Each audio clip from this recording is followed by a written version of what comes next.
Yeah, Looks right to me. the only other thing is we are told that the mics are all. Okay. They're pretty sensitive. Good. No, it's good to remember.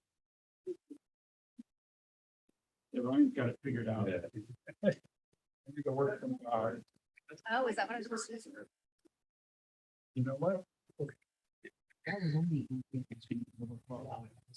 right. Well, if you ever decide to come back, let us know. I thought about it. Come back. They can. So we can down there. Yeah. When you have your free net. Do you think you'll do yours from up here? Yeah. Yeah. But like, There's more Oh, do you want to switch? Here, switch with me. work. You want to go? Yeah, okay, to be this. no, I'm doing. So, yeah. Dad. $6. I give you $6. If I can find. Yeah, it's bizarre to have, but it's like they only want to give you like, you know. Like there.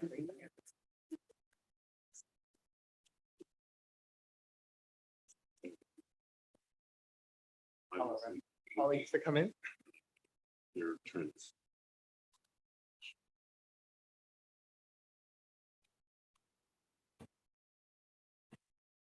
I don't want to lose anyone. You know, I mean, it's like, there's all these great jobs in LA and I love LA. Good morning, everyone. Good morning. Good morning. Thank you so much for being here. This is our, I think this is our flagship housing event for the year. We always do it as part of Fair Housing Month.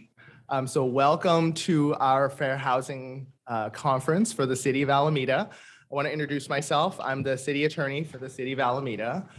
It's really a distinct pleasure to be able to see everyone here today. This is a program where we have an opportunity to educate the community, both landlords and tenants, and everyone else who are maybe thinking about going into the housing business one way or another, what important housing rights are available to landlords and tenants, and how they're exercised, particularly in the City of Alameda. We have an amazing panel of speakers for you today, both attorneys and professional staff from the City Attorney's Office, and we have guest speakers around the state that are housing professionals that have been doing this for a really long time. Before I introduce the panel and your host today, I want to recognize two members of our council who are here today, Mayor Marilyn Ezzy Ashcraft and Council Member Trish Herr Spencer. I understand that the mayor and the council member would like to give brief opening remarks, so I'm going to turn over the microphone to Mayor Ezzy Ashcraft. Thank you so much, Eben, and welcome everyone. Good morning. It's lovely to see this nice big crowd here. You know, I was just reelected for my second term as mayor, and those who know me or know Alameda know that housing is just my top priority. Creating enough housing so we can house people at all income levels and fighting homelessness and keeping people from slipping into homelessness. And that is why it's so important to have seminars like this to educate people about their rights, about how we keep people housed, to know what protections are out there for you. So I commend our hardworking city attorney, Eben Shen. He's put together a wonderful panel. Thank you to all of our presenters for being here. We have a stellar rent program in the city of Alameda, and we work closely with partners in the area, but we also just have to do continual education because you can't over-educate people. We need to know, you need to know your rights and what the resources are out there for you. So thank you all so much for being here and being a part of this. And I'm looking forward to taking notes myself. Thank you. Thanks, Eben.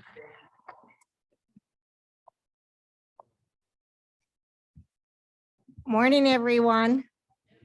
I want to welcome you all, but I actually just want to share real quickly. I'm a long-term tenant here in town. And I think it's great that we have landlords and tenants and our staff here so we can all learn together.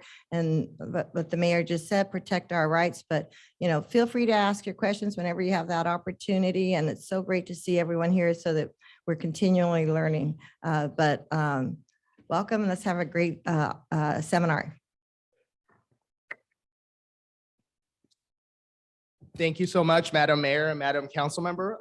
I do want to start off by thanking the council. In my 4 years here, the council has been steadfast in its protection of housing, particularly with the protection of affordable housing in the city of Alameda. And it's the council's wisdom that began the public rights program here in the city attorney's office in Alameda 4 years ago when I joined. And it's really a privilege to be able to do this work for all members of the community. I want to introduce a little bit about what the Public Rights Unit does. The Public Rights Unit essentially handles housing and consumer matters for the city. The Public Rights Unit is a small and mighty unit. It actually only has really one full-time employee who I want to introduce now. Rico, I hope you can stand. Paralegal Rico Phoenix is an incredibly hardworking member of the city attorney's office. He coordinates all of the housing and consumer cases. He spends time writing articles every month, educating members of the community about housing and consumer rights. And starting last year, at the council's direction, he single-handedly began the mediation program, which we have seen incredible success, where landlords and tenants can voluntarily come to us and we will help you mediate any of the disputes you have before you have to utilize the court system, which is often overcrowded, unnecessary, and costly. I also want to introduce two other members of the city attorney's office who are playing host, who make up the rest of the public rights team. I want to introduce to you, oh, there it is. Sorry. I want to introduce to you Assistant City Attorney Montague Hung. Montague spends most of his time handling civil cases, handling criminal cases, and whatever time he has remaining, probably, the extra 10%, he works with Rico on housing and consumer matters. I also want to introduce to you Adam Rudinsky, who's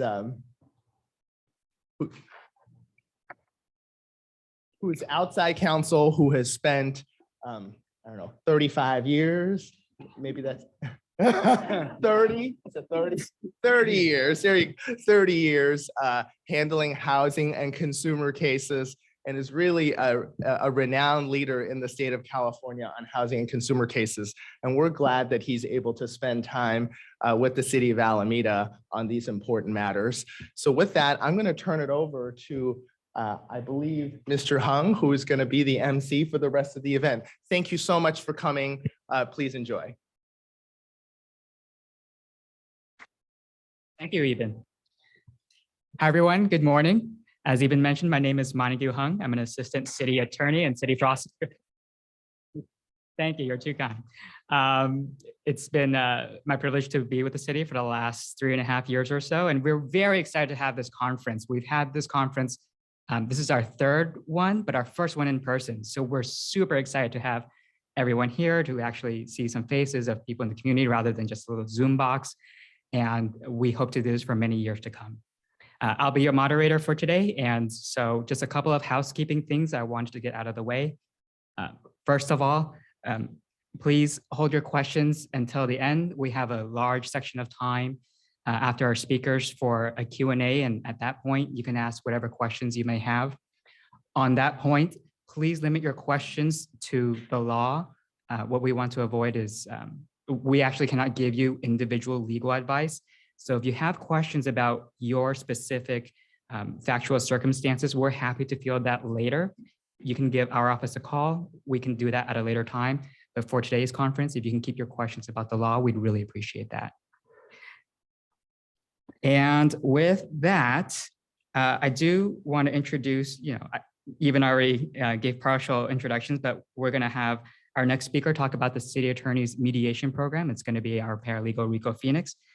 Rico is a housing specialist also for the city, and he spearheads the city's mediation program with his colleague, Adam Rudinsky. And the mediation program is the first of its kind initiative in the state of California, where Rico helps landlords and tenants resolve disputes related to household and housing and tenancy issues. Please give a warm welcome to Rico.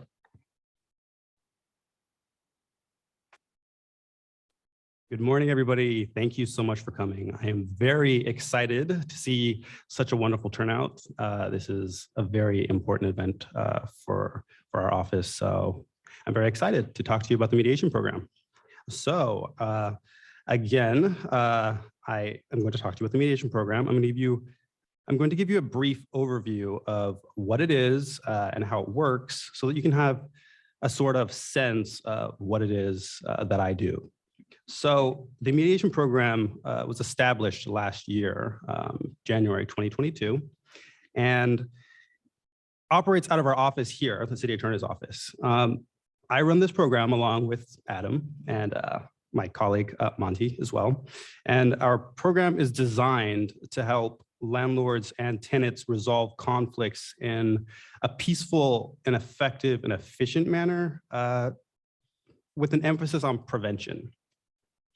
It's our hope that the community will utilize this very wonderful service to help foster a sort of a sense of trust between parties, landlords and tenants, and to prevent any sort of, any other alternative potentialities that could often come from disputes between landlords and tenants.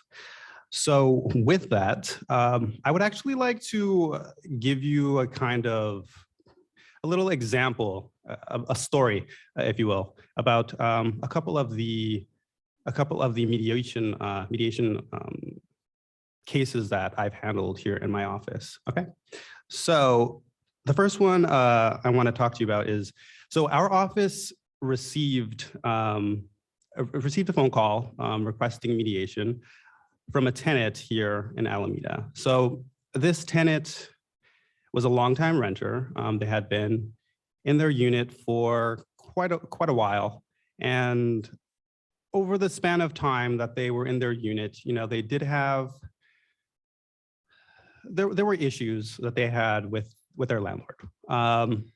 There was years of mistrust that had kind of resulted from varying occurrences between the tenants and the landlords. And that kind of resulted in some negative outcomes in their relationships. So for this specifically, I'm referring to a repair that was needed in the unit. So there was a pretty serious repair, a leak that was in the unit. It was quite serious. It was so serious, in fact, that it leaked through the floor and displaced the tenant below them. So understandably, the landlord wanted to make these repairs, not only to address the displaced tenant, but also to help to repair the leak for the upstairs tenant too, to help everybody out. Of course, as I mentioned earlier, there was years of mistrust due to a variety of issues that occurred between the landlord and the tenant. So at this point, the tenant, in their mind, they were thinking, all of a sudden, the landlord wants to come into my unit, and they're saying they want to make all these repairs. And, the tenant felt like the landlord was maybe harassing them. They were receiving inspection notices, as you do, so the landlord could go in and kind of investigate the unit. But the tenant, unfortunately, because of so much of the distrust that had been sown between them over the years, they didn't see it that way. The tenant felt like they were being harassed and that these inspection notices meant nothing. They felt personally that the landlord was only going in there to kind of to loiter around and to not really do anything. And that's what they thought they were seeing. Of course, again, from the landlord's perspective, that wasn't the case. So as you can see, because of the years of mistrust that had equated from a very almost toxic relationship, they were having a very basic breakdown in communication. The landlord was very frustrated. The tenant was very very distrustful of the landlord's intentions. It was a very difficult situation for both of them to handle, very difficult for them to handle alone. So that is, again, when the tenant reached out to us, it kind of explaining the situation and urgently requesting that we help them out to kind of resolve this conflict. And so that is when we stepped in to kind of help mediate this. And so, you know, we came in, we spoke to the tenant, we got all of this information, we got the full background on the situation, from the years that they've been there, just everything. We've kind of compiled all of that. We reached out to the landlord. We spoke to the landlord. We got the landlord's point of view. We're able to understand how it is that the landlord felt, and kind of their side of the story. And with all of this information, Adam and I, we were able to create a broader story, a broader picture of this tenancy and the history of this tenancy. And that's when we're able to step in and kind of offer some resolutions to help address the situation and to kind of breed some sort of trust between the tenant and the landlords, because, you know, it does take one person to kind of step forward, and the tenant did do that, and they reached out to us to kind of help address the situation. And, you know, we were able to step in, we were able to offer these resolutions, and ultimately it all worked out well. And the tenant was able to, you know, the landlords were able to come in, the tenant was briefly, temporarily relocated into a hotel nearby. That was all arranged by the landlord. The landlords came in, made the repairs, and both the upstairs and downstairs tenants were able to move back into their unit. The landlord was happy. All of the repairs were made. They got their tenants back in their units. They've done their duty as landlords to ensure that those things were repaired, and the tenants were back into their units. They had the repairs done, and they no longer needed to worry about a leak. The downstairs tenant had their unit back. Everybody was happy. So it was a very difficult situation for both parties involved. And it's difficult to imagine how this situation would have played out if one of the parties had not reached out. And so, you know, this is a very typical case of a breakdown in communication that was able to be resolved by mediation. And so that's just one story that I wanted to share with you, just the importance of that communication and fostering trust between a landlord and a tenant. And, you know, and I actually want to share one other example of a mediation with you, because this one particularly is quite interesting and unique. So I'm actually going to share this one with you as well. So another case that I've handled was a tenant, was a very on the nose, quite simple situation, but as we kind of investigated, it was a bit more complicated. So this tenant woke up one day, everything was normal. They went to go turn on their lights and the power was not on. They work from home, so, you know, having power is important. So they were like, oh, so why is my power not on? So, you know, they reached out to PG&E, or rather AMP, and they discovered from the customer service there that their power was turned off because of a lack of payment. So I was like, well, wait a minute, like my electricity should be paid. And they said, no, it was not paid. Well, the tenant found out that their landlord had actually failed to make that payment. And as a result, they lost their electricity. They were having difficulty contacting the landlord, or even once they did contact their landlord, they said that they were having difficulties expressing to the landlord that they didn't have power. That seems strange. And I bet you're wondering why. Well, we reached out to the landlord, and, you know, unfortunately, as we began to talk to the landlord and kind of explain the situation, it came to light that the landlord, you know, she was quite older, and she may have been suffering from cognitive decline. And so that played a major role in her inability to keep up with these payments. Unfortunately, this landlord did not have any family or friends to assist in the management of that property.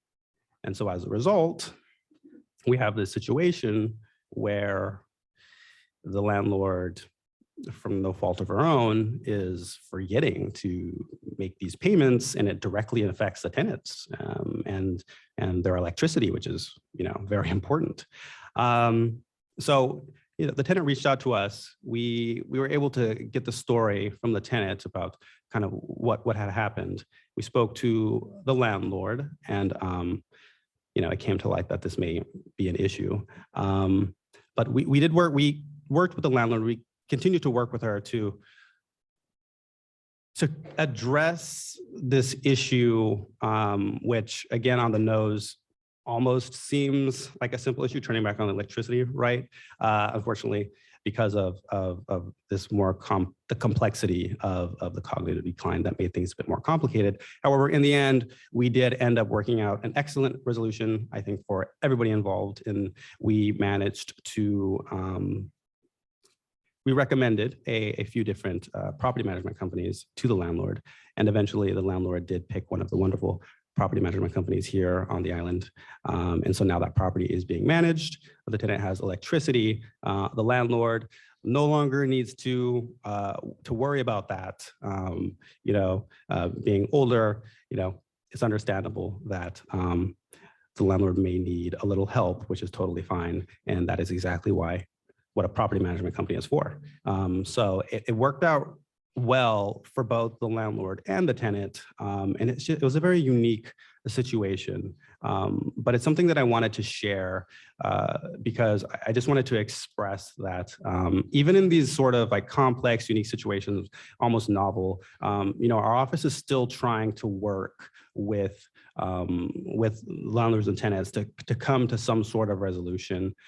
It's important to us that we look at our cases from all angles so that we can help address the situation and come to the best possible resolution for everybody involved. So again, I want to thank everybody for coming out today. This is a very important event for the community, and I am so happy that I was able to kind of go over some of the things that I do and give you a couple examples of some of the cases that I've had. And I am always here for the community when needed. Thank you so much.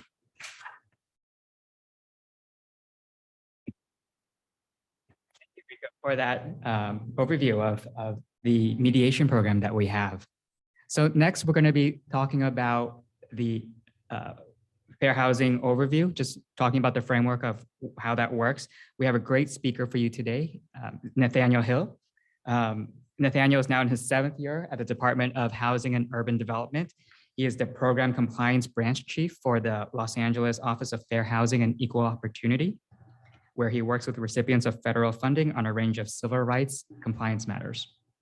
Prior to his time with Housing and Urban Development, Nathaniel worked in both the housing and fair housing fields for years, from construction trades and real estate in New York City to a range of local and national fair housing groups from Pittsburgh, Pennsylvania to Washington, DC. Please welcome Nathaniel.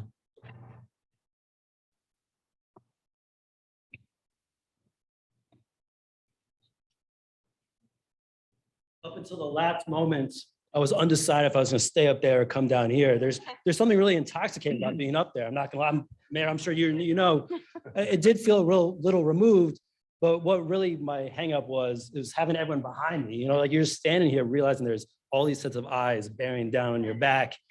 But the tipping point for the decision was there was theme walk entrance music happening in my slow roll down from the seat. So I figured I was like, I got to come down, get closer to everyone. So good morning, everyone.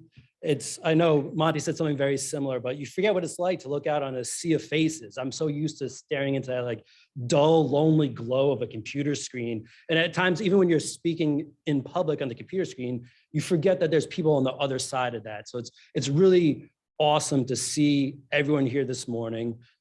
Thank you to the city attorney and everyone for the invite to participate today. Thank you all for showing up.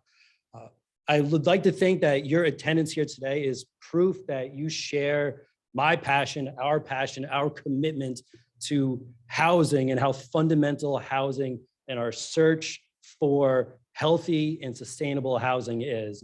So thank you so much for being here and for spending your morning, at least part of your morning, listening to me. As the introduction said, my name is Nathaniel Hill. I am the Program Compliance Branch Chief for our Los Angeles Office of Fair Housing and Equal Opportunity. I actually live up here, which is, they didn't fly me up special. I'm not that good of a speaker, but most of my team is based in Southern California. So I deal with the recipients of federal funding across the state of California and throughout my HUD region, but primarily my focus is Southern California. So I work directly with housing authorities, cities, counties, states, multifamily housing providers to help them achieve and remain in compliance with a slate of fair housing laws and ordinances and all that. So just to give a brief introduction of my overall office, the Office of Fair Housing and Equal Opportunity, as many of you may already know, and as our name certainly implies, what my office does is enforces federal fair housing and civil rights laws. And we do that essentially in two different ways. The first is through the intake and investigation of specific complaints of housing discrimination. So someone calls HUD alleging they've been discriminated against. We file that, we investigate that when we have the jurisdiction to do so. Now, my branch, the Program Compliance Branch, is who works directly with these funded housing providers, whoever it might be, and helps them identify potential issues of noncompliance and remedy those issues of noncompliance. So let's start this morning with a very basic question. What is fair housing? At its most elemental, fair housing is the right to choose housing free from unlawful discrimination. Now, that answer obviously begs another question. What is unlawful discrimination? So very generally, unlawful discrimination is treating someone negatively or treating someone differently because of certain protected characteristics. And what the Fair Housing Act, and what I'm going to focus on in my time this morning, does for us is it defines those two concepts for us. It sets forth what actions constitute treating someone differently or less favorably. Those are what are known as prohibited practices. And it lists for us what those certain personal characteristics are. They're the protected classes. And the Fair Housing Act tells us that a housing provider cannot treat someone less favorably or negatively because of their membership in a protected class. So normally what this type of presentation does is I got my PowerPoint behind me and we walk through what the 7 federally protected classes are under the Federal Fair Housing Act. Then we walk through each of the prohibited activities. And those trainings are incredibly valuable. If anyone here is a housing provider, I'm sure you've heard that training countless times. So similar to what Rico did, instead of walking us through those things, I was hoping I could share a recent case and use that as an example of what the Fair Housing Act does, what unlawful discrimination is, and give us that overview in a slightly different turn. So one final note before discussing the case itself, everything I'm going to describe is from a public document. So if people are interested in reading the case and the decision that the judge handed down, you can email me after and I'll share it. But I wanted to bring this up because the case document itself redacted some names and personal information, and I've also changed some names just for brevity and anonymity's sake. All right, excuse me. So in July of 2016, Bob purchased a single family house for himself and his wife to reside in. Within 2 months of purchasing that house, Bob began renting out all of the upstairs bedrooms, using almost exclusively Craigslist as his means of advertising. In October of that same year, Mary, who had just graduated from an undergraduate program, was currently working and enrolled in other classes, pending her application to a grad school program, came across Bob's posting on Craigslist. She'd wanted to leave her current housing, move closer to her job, find a place that was conducive to the study and the grad program that she was about to enroll in. So she messages Bob, says, hey, I'm interested in the place, blah, blah, blah, asks for some details. So Bob responds, and he asks Mary, please send me a picture of yourself. And so Mary obviously feels that this is uncomfortable. This is a red flag to her. So that's it. The conversation's over. She moves on with her housing search. So a few days later, Bob texts Mary again. And Bob asks Mary, are you still interested in this house? And her search has been unsuccessful. So Mary says, yes. They schedule a time for her to come that day after work to meet Bob, tour the property, and see if it's a good fit. They get on the phone, they talk about things, they identify that they have a shared career field. They talk about how Mary just graduated, her graduate school plans. They have this 15-minute conversation talking through a lot of these personal details about that. Bob again asks Mary, hey, send me a photograph. Mary demurs, she doesn't want to do that, but she still realizes she needs housing. So she confirms her appointment for after work. Everything's good. Mary drives over to Bob's property. When she's parked up front, she texts Bob, informing Bob that she's here. According to Mary, Bob opens the door, sort of stops, sees her, warily watches her, and then very slowly walks down the driveway, sort of like critical eyeing her the whole way. He walks up, Mary introduces herself, and Bob goes, oh, you're a, insert racial epithet there. So Mary says, okay, sort of tries to roll with that, says, can I come in and see the house? And Bob says, do you cook? Mary's like, yeah, I cook. Well, how frequently do you cook? And Mary's like, I'm about to be a grad student. I save money. I'm going to be cooking a lot, blah, blah. And Bob's like, well, I don't let my tenants cook. I don't like the smell of food. Okay, so sure, Mary remembered that the Craigslist ad had showed a picture of the kitchen, so she starts to get concerned. Maybe Bob's fishing for a superficial, non-discriminatory reason to not rent to me, but whatever, okay. So Bob then asks Mary if she's quiet. And Mary gets concerned with this question. They've already discussed she's a pending grad student, she's got jobs, blah, blah, blah.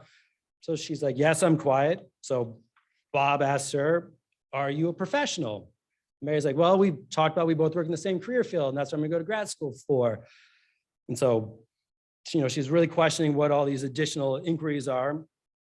So Bob says, what undergraduate university did you go to? And provide me with a copy of your diploma.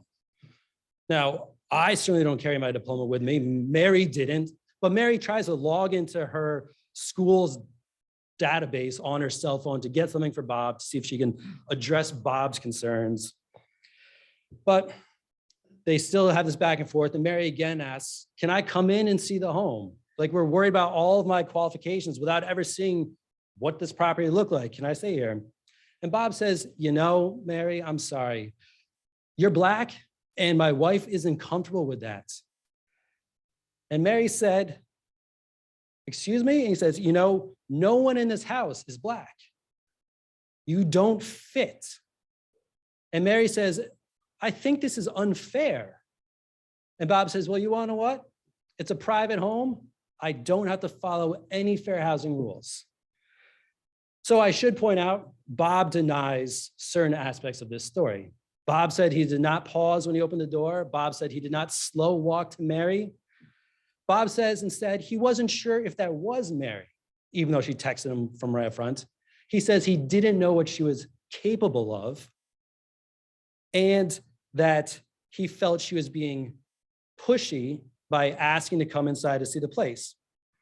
Bob also said that these questions, show me your diploma, do you cook, these things were questions that he asked to screen potential tenants because he wants to make sure they fit into what he called his social economic lifestyle. He also denied that he told Mary he didn't want to rent her because she's Black, but he did admit saying that no one in the house was Black and about making that comment about you don't fit. So at this point, Bob gets a phone call. Bob steps away for a few minutes. Mary is still out front trying to figure out what's happening in this dialogue. And Bob comes back and he says, I'm sorry, the place is rented. I promised it to someone else earlier. And that was actually their guarantor who called while we were engaging. So I'm sorry, it's no longer available. So Mary's questioning what to do. Her housing search, or at least this housing search is over. So Bob later admits, and I've neglected this, Bob admits that this was a white lie that he told Mary about the unit no longer being available. He said he didn't want to hurt Mary's feelings. So Mary resumes her housing search. She finds herself a new unit further away from her job in a less desirable neighborhood and more expensive. So Mary's understandably hurt. She suffered a harm. She's now not necessarily where she wants to be. And according to her, Bob very explicitly articulated to her the reasons for the non-rental, her race. So Mary decides she wants to start collecting her own evidence to potentially file a fair housing complaint with HUD. So Mary goes online to look for the original advertisement, and she finds that Bob's already posting the property again. But this time in the description, he specifically says he wants applicants to send a photo in now, but also to describe themselves, including their race. So Mary's like, oh, this is something else. Bob says he asked about race because he wants to better understand people's backgrounds. So Mary files a complaint with us in February of 2017. After a lengthy investigation in June of 2019, HUD issued what's known as a charge of discrimination. And basically that means our investigation collected sufficient evidence to support the allegations raised in Mary's complaints. When that happens, the case can either be forwarded to the Department of Justice or can go in front of an administrative law judge. So they go in front of an administrative law judge. And that judge largely supports all of the allegations that Mary made. The court enters its judgment against Bob. Bob immediately files a civil complaint against Mary, saying Mary's fair housing complaint was an abuse of process, and that Mary's claims that Bob had said these racial epithets and had talked to her about how problematic it was she's Black were in fact slanders against him. All right, so that's our basic story. And please recognize that's a summary. I'm skipping over a lot of detailed legal analysis. There's other details in the story, but that's the broad strokes of Mary and Bob and Mary's search for housing. And hopefully, while hearing just that summary of the situation, there were things that stood out to you. There were things that didn't feel right, even if you can articulate why they don't feel right. But hopefully something visceral hit you when you heard about Mary's experiences. But so now let's step back and look at a few aspects of that story and see how those aspects highlight for us what the Fair Housing Act specifically says and what types of things the Fair Housing Act does. So first, this case provides a really unique look at the concept of a covered dwelling. So essentially, the Fair Housing Act applies to all housing, whether it's public or private, but there are a few key exceptions to that. And when Bob said, I don't have to listen to fair housing laws, this is a private home, Bob was trying to claim an exception to the Fair Housing Act. But if remember when I first started describing Bob's house, yes, Bob did own a single family house. And yes, Bob did live there with his wife, but Bob rented all of the bedrooms, and there were more than 4 bedrooms, to different independent, unrelated people. So it was essentially a multifamily property. It was functioning as a multifamily property. So Bob's claims that his private single family home were exempt were determined to be bogus. So we know we now have a property that is in fact subject to the Fair Housing Act. So the next question is, do we have a protected class? As I said, the Fair Housing Act sets aside 7 protected classes. According to Mary, this situation fully dealt with her race. It was explicitly said to her by Bob, and she identified that as the fulcrum around which this housing decision was based. It was her race. So we have a covered property, we have a protected basis. Now, do we have any prohibited practices? So according to Mary, there were several prohibited practices that Bob engaged in throughout the situation. The first is advertising.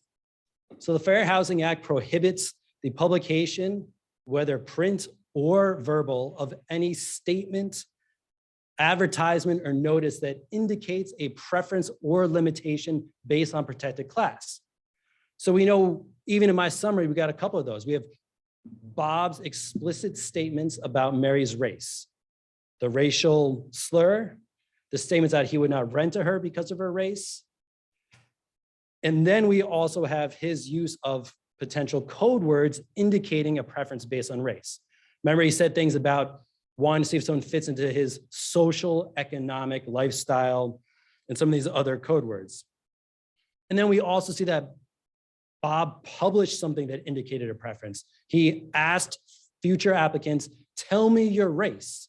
Now, why are you collecting race information from me unless that's something that's going to potentially factor into your housing decision? So we got the advertising. Next, the Fair Housing Act prohibits a refusal to rent or refusal to negotiate for a rental based on protected class. So again, Bob said to Mary, I will not rent to you because of your race. So we see that he's engaging in these multiple prohibit actions based on her protected class.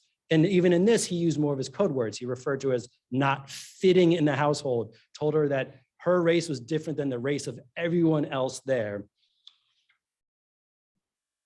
So the Fair Housing Act also prohibits the misrepresentation of availability. Remember, Bob told Mary, oh, I promised it to someone else. It's just been rented right now. It's no longer available, while advertising on Craigslist. So he misrepresented the availability of the unit to Mary. The Fair Housing Act also prohibits different terms and conditions based on protected class. So here that plays out in two ways. Bob asked Mary if she cooks, and if so, how frequently, and says he doesn't like cooking in the house because he doesn't like the smells. Well, the investigation showed that Bob didn't ask any other applicant about cooking, and Bob actually didn't limit tenants cooking. So Bob applied different screening terms to Mary, ostensibly because of her race. And Bob set himself up for, had he actually rented to Mary and then restricted her access to the kitchen, he was limiting her use of the space. He was setting different terms and conditions on her use of the property based on her race. And then finally, the Fair Housing Act prohibits retaliation for the exercise of your lawful fair housing rights. So Mary exercised her fair housing rights by filing a complaint with HUD. Bob responded to the filing of that complaint by filing his civil claim. And he explicitly said in the filing of a civil claim, I am doing this because she filed her fair housing complaint. So we see that this story identifies protected classes for us, covered dwellings, prohibited actions, and sort of wraps it all up into the one story. And I recognize that that was a summary of a detailed and involved case, but hopefully it did give us that introduction to an overview of the concepts we started with. What is fair housing? What is unlawful discrimination? And what does the Fair Housing Act do for us? Now, if people have any questions, I'll stay for the whole event. So I'll be hopefully able to answer them during the Q&A, but thank you all for your time this morning.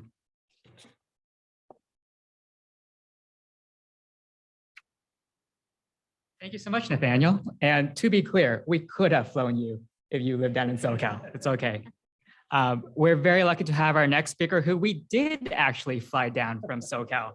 Next to speak about disability rights overview is Gary Rhodes. Gary is a Santa Monica Deputy City Attorney who works on efforts against housing discrimination and consumer fraud. He's a 1993 graduate from UC Davis School of Law, and he has litigated hundreds of housing and consumer protection cases, including several pioneering fair housing judgments and injunctions regarding race, disability, and immigration status, and voucher discrimination. He has published numerous articles on the topics of housing discrimination, tenant harassment, reasonable accommodations, and fraud, and he's a frequent speaker about these issues as well. Gary's past honors include California Lawyer Magazine's award as the California Lawyer of the Year, and he's also a recipient of UC Davis School of Law's Martin Luther King Jr. Public Service Award. He is a board member for the nonprofit Disability Community Resource Center for Los Angeles. And he and his wife, Christina, also own a hay farm in Missouri, from where they host Silo Fest, an annual music festival and fundraiser. Please welcome Gary.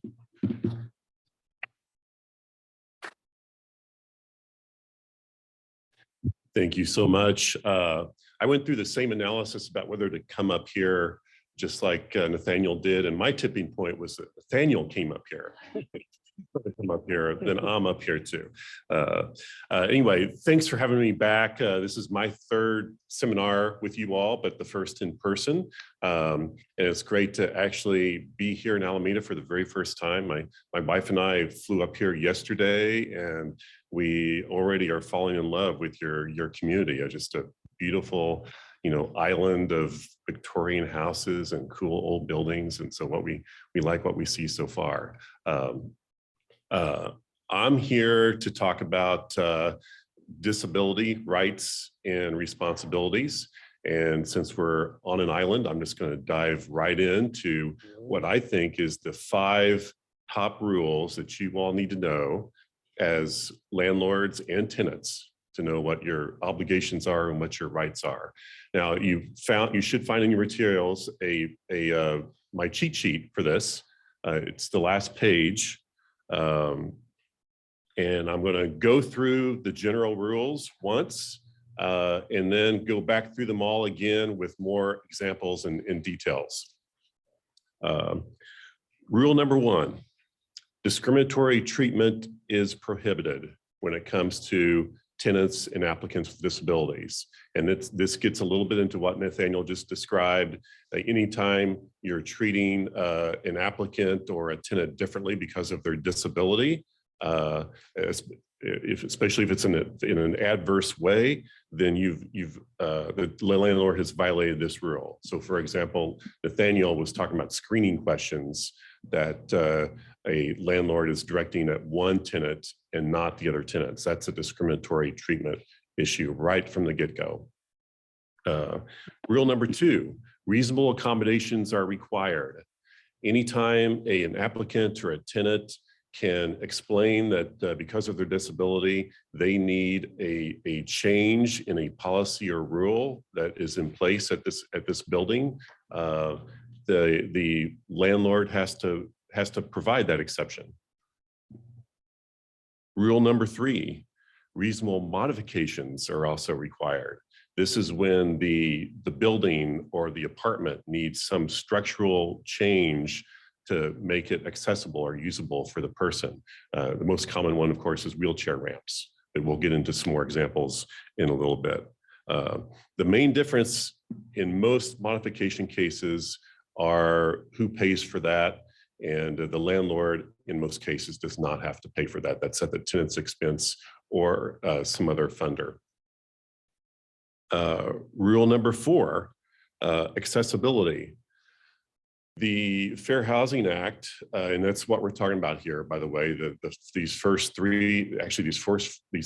rules are fair housing rules that you find either in the federal Fair Housing Act or California's fair housing rules, such as fair housing laws, such as the Fair Employment and Housing Act or the UNRU Act. But under the fair housing laws, a building that was built after March of 1991 has to be accessible in several ways with its design and construction. And we'll get into those examples as well when I pass through these laws again, or these rules again. The 5th rule is really a trick rule. I'm mentioning the ADA because it's often misunderstood that these are all ADA rules, Americans with Disabilities Act, but actually the ADA has surprisingly little application to rental housing. It really would only apply if the apartment building has a leasing office and there's either programs or activities or access issues with that office. But all the first 4 are pure fair housing law issues. So those are my top 5. I think another one that some people would want to know is well, who is who qualifies as a person with a disability. We don't see that as much in our cases in our office, but I'll just go ahead and say that, you know, a person with a disability that qualifies for these protections is someone who has an impairment that affects one of their major life activities, such as walking, hearing, seeing, and it can be mental or a physical impairment. All right, so those are the 5. So it's not enough to just know these 5 rules, to memorize them. You have to keep them straight because they often get tangled up. And my best analogy is, you know, relates to one of my very favorite activities, and that's fishing. When, you know, on that property that my wife and I have, we have a couple of ponds, and we fish there. And whenever we're ready to come back to California, you know, I put all our fishing rods on the back wall of the shed. And as I close that shed door, I take one last look at them, and they're all lined up horizontally, but, you know, with a couple of inches between them, and they don't seem to be tangled up at all. They're separate, and although there may be like one lure that's the weight of it is bringing the fishing line down toward the next one, but otherwise it looks good. And 2 or 3 months later, when we come back, and presumably no one has been in that shed, I still have to spend 15 minutes to a half hour untangling something. So the mysteries of entropy or whatever, it just means these fishing lines are like these rules, and that shed is like, you know, my mind. You can, you know, we don't know what happens in there, but we have to work to keep them untangled. And so as I go back through these rules now, I'm going to talk about the differences between them and how not to get them tangled. And like one example is in a case I have in court right now, the landlord's first response to me was something to the effect, and this was a parking space case. His response was, well, this building was built before 1991. You know, the parking space exception they're requesting, you know, since parking is physical, then it's a modification, they would have to pay for that. So you can see how about 3 or 4 rules have been tangled up into one statement by the landlord, and he unfortunately never backed off of that until we went to court. So let's go through them all one more time and more carefully now. Going back to the first rule, discriminatory treatment. As you see in our cheat sheet here, I've said that you may not treat tenants or applicants differently in an adverse way. In an adverse way is in italics. The protected class of disability is treated a little differently than the other protected classes in fair housing law, like race and national origin. So for example, if you're treating someone in a positive way because of their race, you are violating the fair housing law, right? I mean, if you're treating someone, giving someone biased treatment either way, it's going to be at the expense of the other races or national origins in your tenant selection process or the way you treat tenants. In the disability field, because of reasonable accommodation and modification rules, you actually can treat a person with a disability differently in the application process or in their tenancy if they need it to have equal access and enjoyment of their home. So that's one difference between discriminatory treatment that we have with disability as opposed to the other classes. I'm just going to give one example of discriminatory treatment, a case that I worked on where an applicant for a second-story apartment was blind, and she applied for it. And the landlord checked with his insurance agent, and the two of them determined that this would create too much liability for them to have a tenant on the second floor, especially in a building that had no elevator, and they turned her down. And that is treating her differently. Even before we get into the issues of accommodations and modifications, that's discriminatory treatment.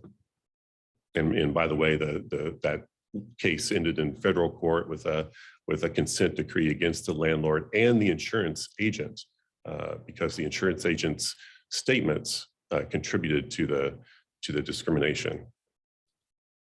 All right, now we return to reasonable accommodations. These are, any feasible, practical exceptions or accommodations to a rule or policy. And the most common ones, I've given you a list of the 6 that in my career I've seen the most of, and those are exceptions to no pet rules. And if a tenant needs a service animal or guide dog or emotional support animal, then the landlord must make an exception to their no pets rule. And that's assuming they had a no pets rule to begin with. There are certainly cases where a landlord sees a tenant who has a guide dog or a service animal, and suddenly they have a no pets rule when they didn't have one before. So that would be discriminatory treatment even before you get to the reasonable accommodation or modification request.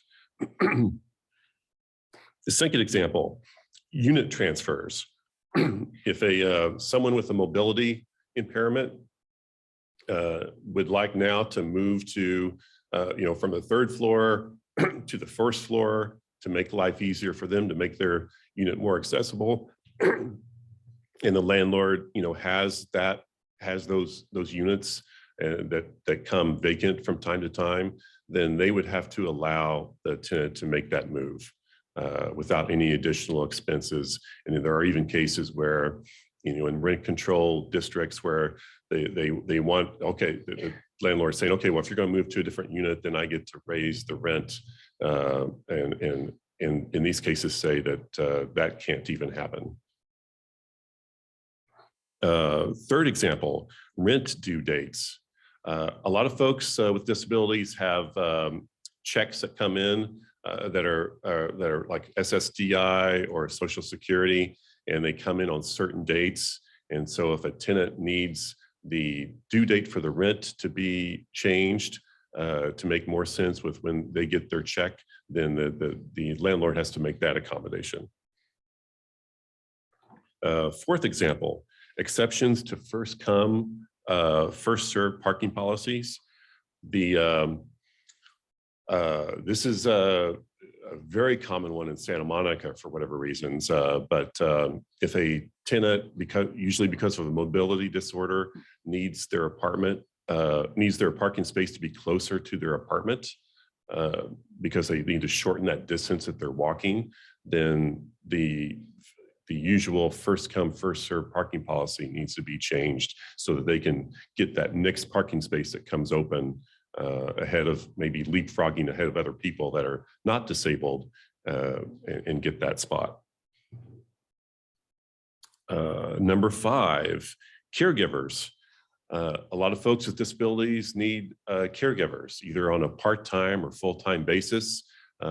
Sometimes they're visiting frequently, and sometimes they actually move in with the tenant. And so there's a variety of exceptions or issues that come up here for landlords. But in short, if there's rules about guests in the lease that limit how much time guests can come and spend at an apartment, or if there's guest fees, those have to be waived. If there's rules about bringing in roommates that would require like a credit check of the roommate or more rent, things like that, you can't apply that to a caregiver that a person with a disability needs. They're not going to be a tenant. They're not even going to be an occupant. They're just going to be a part-time or a full-time caregiver, and they're not subject to all these rules that new tenants coming in or roommates coming in would normally be subject to. Finally, some tenants have susceptibility to chemicals, and so those folks would need advance warning of any pest control spraying or painting, and they might need relocation during that time. At the very least, they need notice so that they can make plans to be out of their unit when that's happening, or else they could suffer severe health consequences. So let's see here. Make sure I got that covered. The one thing I'll say here is that these are great cases for mediation. So you heard Rico's description of Alameda's new mediation program. These are the type of cases where you want to immediately call a mediator so that both sides can hear what their concerns are and what their issues are. There's really no reason a reasonable accommodation case should go to court. On the modifications issue, the one thing I'll add is, even though I said that tenants have to pay for it, in almost every community, and certainly this community, there is an independent living center that has funding to help the tenant and the landlord pay for something like a wheelchair ramp, or to put in grab bars in the bathroom, or even things like widening the doorway, or installing devices that help tenants with blindness or deafness. And so you are actually covered, by the grand, daddy of all independent living centers here, the Center for Independent Living, based in Berkeley. They are one of the very first independent living centers in the history of independent living centers in the country, and a lot of amazing history out of that office. But if you're a tenant who needs to, get help with a ramp, you call them, and you not only get the funding, but you get their expertise, and you get their list of vendors that actually know how to do these projects in a workmanlike manner. Let's go now to the fourth rule. I'm just going to give you some examples of design and construction issues that come up, as you're having your building either built or renovated. You need to have these things. You need to look up these rules and make sure you're following the accessibility rules. You're going to need to make sure your entrances are accessible, that there are accessible routes going through the building and then into each unit and through the unit. Usable doors, light switches, outlets, and other controls that are accessible to persons, especially using wheelchairs. Reinforced walls, so that, especially in the bathroom, so that even though you don't have to provide grab bars in the beginning, if someone moves in there in later years that needs grab bars, the walls are ready to go for that. That was one of the key changes when the Fair Housing laws, the Fair Housing Act added these requirements for buildings. And then, of course, accessible kitchens and bathrooms. Now, that is the way to keep that separate from modifications is even if you have a building that was built, before 1991. Of course, a lot of buildings here in Alameda were built before that. I see all the beautiful Victorian buildings. I imagine those were built before 1991. That you're not subject to the accessibility rules and changing the entrance or some of the units to meet the needs of the one tenant who's shown you that they need it because of their impairment. And then finally, just going back to the ADA, which, if you continue my fishing analogy, it's the red herring that I've thrown in here because it keeps coming up. The ADA, again, does not apply to 99% of fair housing cases. It would only apply if you've got a leasing office and there's issues with accessibility to that office. And with that, I'll be here for the question and answer period too, but I hope this little cheat sheet helps you in your future analysis of disability cases, either as a tenant or a landlord. All right, thank you.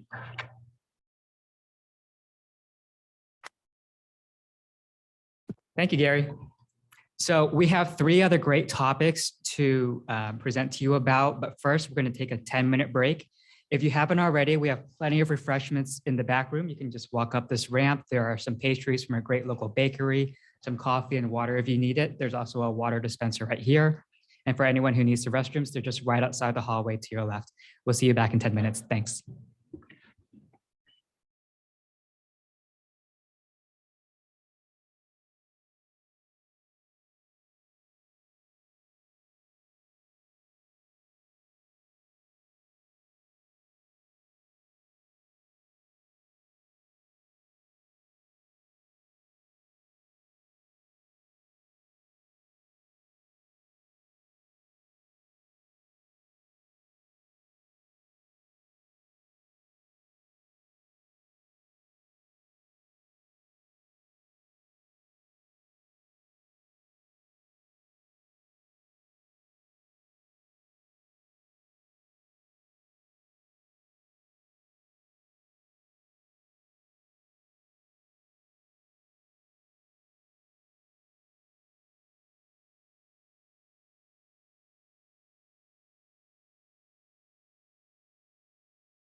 All the parents are.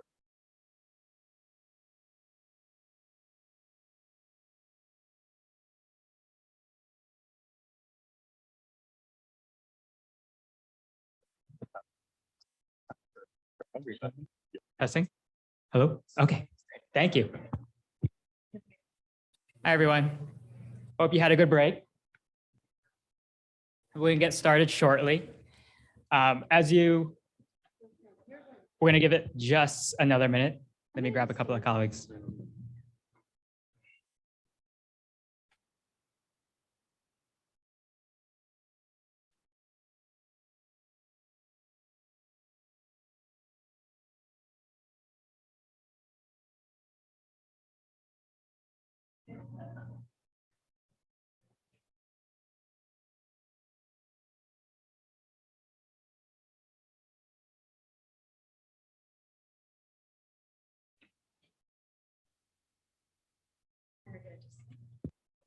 Okay.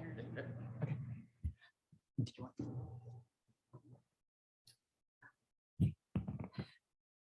As we've mentioned, this is our first in-person event. We've done them virtually before. And so what's more topical than having a discussion about the end of the local COVID-19 emergency protections and what the current laws look like?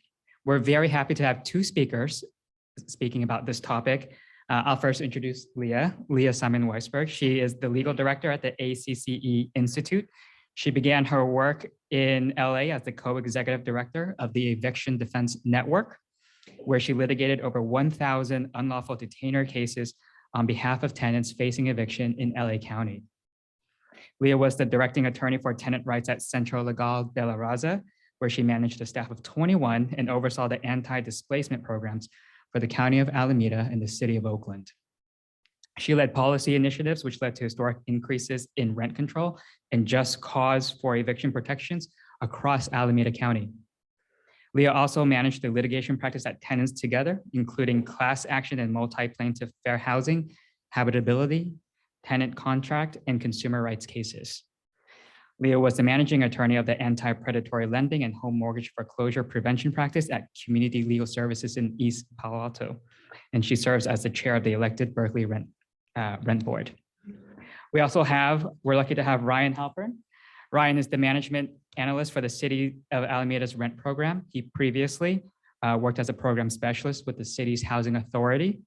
Ryan has been a key player in administering the Alameda's rent programs, many services to local landlords and tenants for the last 2 years. Please welcome Leah and Ryan. Thanks, Monty. So I moved to Alameda during the pandemic and started working with the rent program. And I watched the last 2 editions of this on a little Zoom window for all 3 hours. So just echoing everyone's sentiments, how great it is to see everyone in person here, meeting some people that we've only met through email over the last couple of years. So I'm going to start first just focusing on the City of Alameda moratorium timeline. If anyone grabbed this flyer as a reference, that's the one that says moratorium timeline on the top. So there are 4 major actions from City Council that had an impact on tenants during the pandemic. There are more than these 4, but these are the big 4 we want to talk about that have the most impact on tenants during the pandemic, and now is these extra protections that were afforded are winding down. So just to go back to a time when we weren't able to meet like this, March of 2020, been a long 3 years, right? This was ordinance 3267, March 18th of 2020. City Council declares that a local emergency exists in the city of Alameda as a result of the COVID-19 pandemic. The city manager is authorized to extend the expiration date of this ordinance so long as the state of California remains in a declared state of emergency related to the COVID-19 pandemic. There were subsequent ordinances that built on and amended this initial declaration.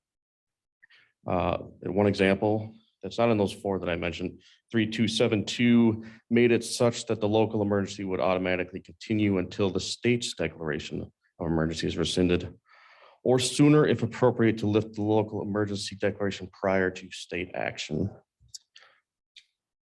So moving 1 month from that initial declaration, we had ordinance 3275. This was April of 2020.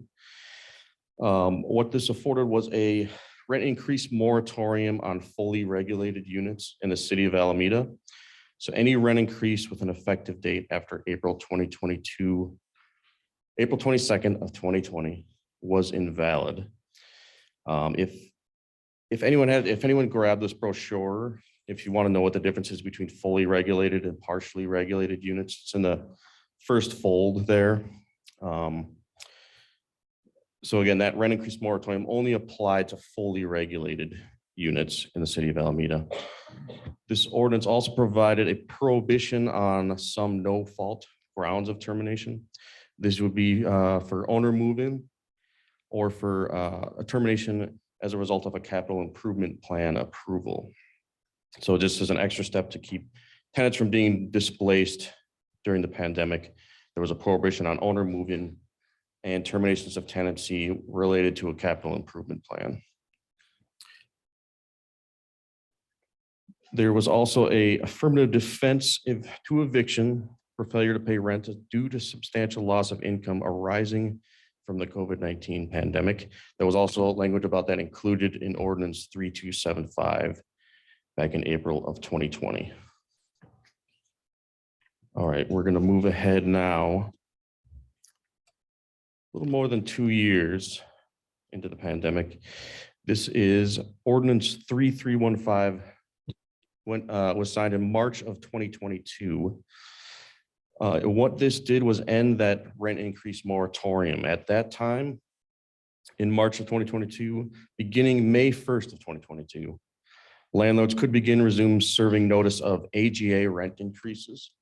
I'll explain a little bit about AGA versus banked rent increases in a little bit.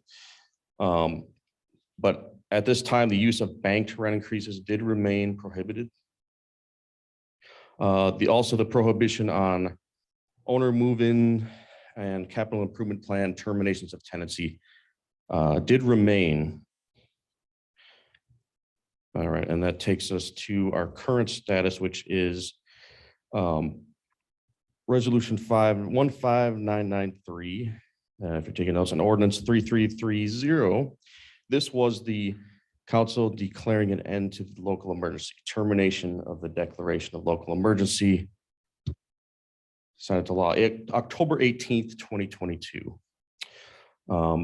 So as part of this, as related to those extra tenant protections afforded during the pandemic, with 30 days following the termination of the local emergency, landlords could resume serving termination notices based on owner move-in or an approved capital improvement plan. So that was November 18th, 2022, moving forward. 60 days following that termination of the local emergency, December 18th, 2022, landlords could begin serving notice of a rent increase using banked amounts. And I hope it's it's not too small to read on that little reference page there, but I'll try to quickly, the Cliff Note version, explain the difference between AGA rent increases and banked rent increases. So an AGA rent increase, the annual general adjustment, that is 70% of the change in consumer price index year over year. And then you can see it currently, in 2022, we are in a 3.5% AGA period.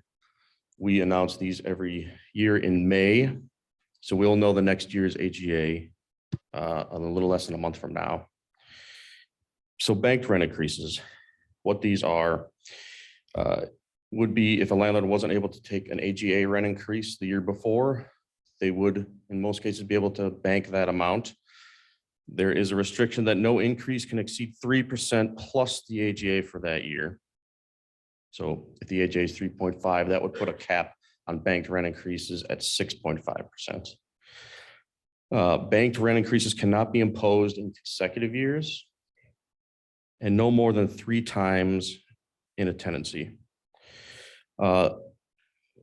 Bank rent increases are not transferable to a new owner if the property is sold. And they do expire at the end of a tenancy.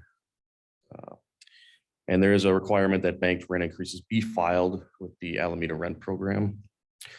And so that's just kind of a Cliff Notes version of a longer presentation we have. It's available on our website.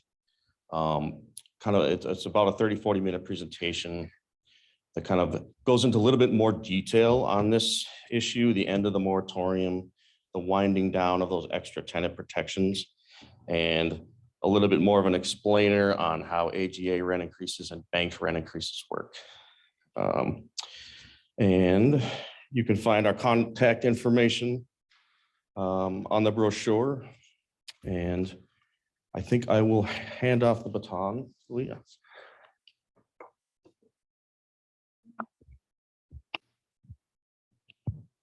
So I'm going to try and adjust this for my height. Well, good morning, and thank you so much for inviting me to come here. It is always a pleasure to come to Alameda because it's a place where people, I think everyone talks about how important community is and how collaboration is important, but this is a place where people actually do it. And I think that in moments of crisis, it's where we really see that come together. So I'm going to try and share with you essentially what has happened at the state level and at the county level, and how you hopefully can engage with that and make the best decisions going forward. So, I think as we were, as Ryan was just sharing, obviously over the last few years, cities took different actions, and obviously the state. And I have to say, super complicated. And I think my full-time job over the pandemic was making sure that folks understood this, trying to get that information out. And I know for myself, it was complicated and lots of numbers. So, and then there's lots of layers. So let's just start out with, obviously today, earlier in the morning, we heard about all the fair housing laws that come in many ways from the federal and the state. So, our state government basically said that certain time periods, essentially March 2020 through September 30th, 2021, that rent that accrued during those periods, that a period is essentially consumer debt if a tenant was unable to pay it because of COVID during that time period. Now, simultaneously, there was supposed to be 18 months of rental assistance. And in many situations, tenants were able to receive those funds, and that went to cover that debt loss or that debt creation. We know that there were almost double the number of people who applied that actually have been able to receive that. In many ways, going forward, we're going to be struggling with that debt. And that is the piece that we need to kind of handle and work through. And that's, I think, what we'll be looking at over the next 6 months to a year. And so in many ways, what I'm talking about is what do we do with the prior debt and the debt going forward? Because a lot of folks still have not recovered, whether it's as a tenant or a landlord, right? Like some folks still aren't able to cover their mortgage, and some tenants aren't back to work in the way that they were before that was made it possible for them to cover their rent. The other thing, and I feel like I'm not somebody who likes saying that things are confusing or difficult or complicated, because I feel like that makes it so we can't move, but I do want to acknowledge that we have some layers here that we need to walk through. So the County of Alameda, which covers the courthouse where all evictions go through, as well if anybody sues over debt, set it out its own rules. And Berkeley, Oakland, and the city of Alameda also has its own rules. And one of the things as I'm talking, we are going to just have to hold in two hands the fact that cities passed laws and rules, and the county did too, and they don't quite fit together. But because the county also controls the courts, if you're going to access the courts, you basically have to follow the county rules. So let's just hold that for a moment, because legally there is a tension there. So, and I'm just really trying to dig into this from a practical perspective. if you essentially, so as we know, the moratorium at the county level will end April 28th. And what that means when it ends is that it is back to the way it was January 1st, 2020. Meaning, if you don't pay, you are unable to pay your rent May 1st as a tenant, your landlord can move forward on May 2nd with a non-payment notice the way they could, and it is no longer a defense if you're struggling to pay it because of a COVID-related reason. Now, if you're unable to pay, and speaking as a tenant, you're not able to pay April's rent, that only is consumer debt. And while it is still owed to your landlord, it can only be accessed. Your landlord can only get that money through a civil action or, a negotiation and hopefully a payment plan. And we hope that most people will be doing that. So, I think that there is a hope that everybody is getting ready and revved up to be able to pay their May rent. So we can all hopefully try getting back on track. The state, though, in terms of, now I'm going to move just to debt, because I do think that for many folks, there is that issue. What the state law tells us is that as of August 1st, no matter what the city does, no matter what the county has asked for, there can be no more kind of delayed time periods. So regardless of what the city of Oakland or Alameda would decide to do, as of August 1st, all rent cannot be considered just consumer debt. And you can now start suing landlords, and tenants can be sued for the rent that has not been paid. Cannot be evicted for those time periods based on those protections, but you can start going to small claims, and you can start going to do a civil action if you decide to, if a landlord or the person who's owed is deciding to do that. This August 2023. So August 2023, no matter what a local community wants to do about saying you cannot start suing in small claims or in the county. So again, another important date, people need to be ready August 1st, as of August 1st, to hopefully be working out payment plans. And again, it's really wonderful that there is the mediation program here in the city of Alameda, and not trying to just, overwhelm the system, but you do have that amazing resource. And so it's a great space to try and do those negotiations. I'm seeing people's eyes having lots of questions, and there is going to be a time period. And I realize that this is, and also these things have, Oakland's moratorium just ended, they decided their new rules less than 24 hours ago. And so obviously these are things that if you look online, it doesn't appear anywhere what to do with that. And I think those of us involved in these different pieces are really trying to get this super clear so that folks can really know. But what I can say to you is that if you don't live in Berkeley or Oakland, and you live anywhere else in the county, May's rent is the way it used to be, and everyone needs to expect that it has to be paid. There's no more COVID-related protections unless you live in Berkeley or Oakland. And if you owe debt that has not been paid off either by the tenant or the government as of August, there's no more delays in terms of being able to access small claims or civil actions. So it's really an important time for us to come together and start working to make sure that folks who are struggling to pay their mortgages because their tenants haven't been able to pay rent, or people are struggling to get work, really focusing on May's rent. So it's just really important to understand you cannot sue for 5 months ago rent that is owed to evict. But as of August 1st, you will be able to go to small claims if you haven't been able to negotiate.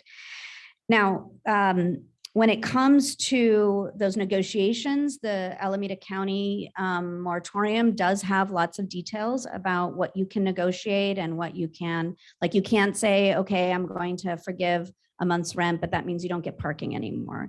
You can't change the terms of the tenancy in exchange for payment. So it is important to go through some of those rules. And I am hoping that both the county and the different cities will continue to do trainings. And I know people are really revving up to focus on the debt component.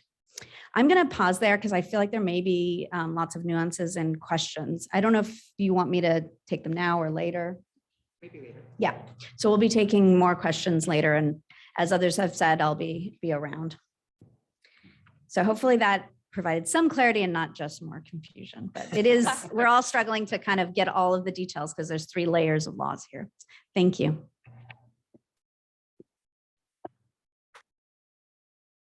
Thank you, Ryan. Thank you, Leah. As we briefly just mentioned, there will be a separate Q&A session later at the end. So if you do have any questions about any of the topics that Leah and Ryan just talked about, we will be able to address them after our other speakers go. Speaking of, the next speakers will be addressing relocation laws, and we have 2 speakers on that topic as well, Clara Shan as well as Adam Rudinsky. Clara, if I can get my papers right. Clara is a housing specialist for the City of Alameda's rent program. She has been a key member of the Alameda rent program for more than 3 years, specializing in termination of tenancies, and her pride is being committed to serve our local community. We also have Adam Rudinsky. He is a special counsel for the City Attorney's Office, where he leads a team that enforces housing and other laws, educates the public, and conducts mediations with landlords and tenants. He's a graduate of Harvard Law School, and for 22 years, Adam led the innovative and award-winning Consumer Protection Division of the Santa Monica City Attorney's Office. There, he brought groundbreaking cases in fair housing, workers' rights, consumer protection, and public health, with many statewide and national impacts. Santa Monica's model for housing laws, enforcement, and education has been replicated by many cities and counties throughout California. Adam has led dozens of public trainings and forums, including the first ever landlord-tenant summit in Santa Monica. He has given countless media interviews and had cases featured on CNN, the Colbert Report, the New York Times, Washington Post, and other major news networks. Please welcome Adam and Clara.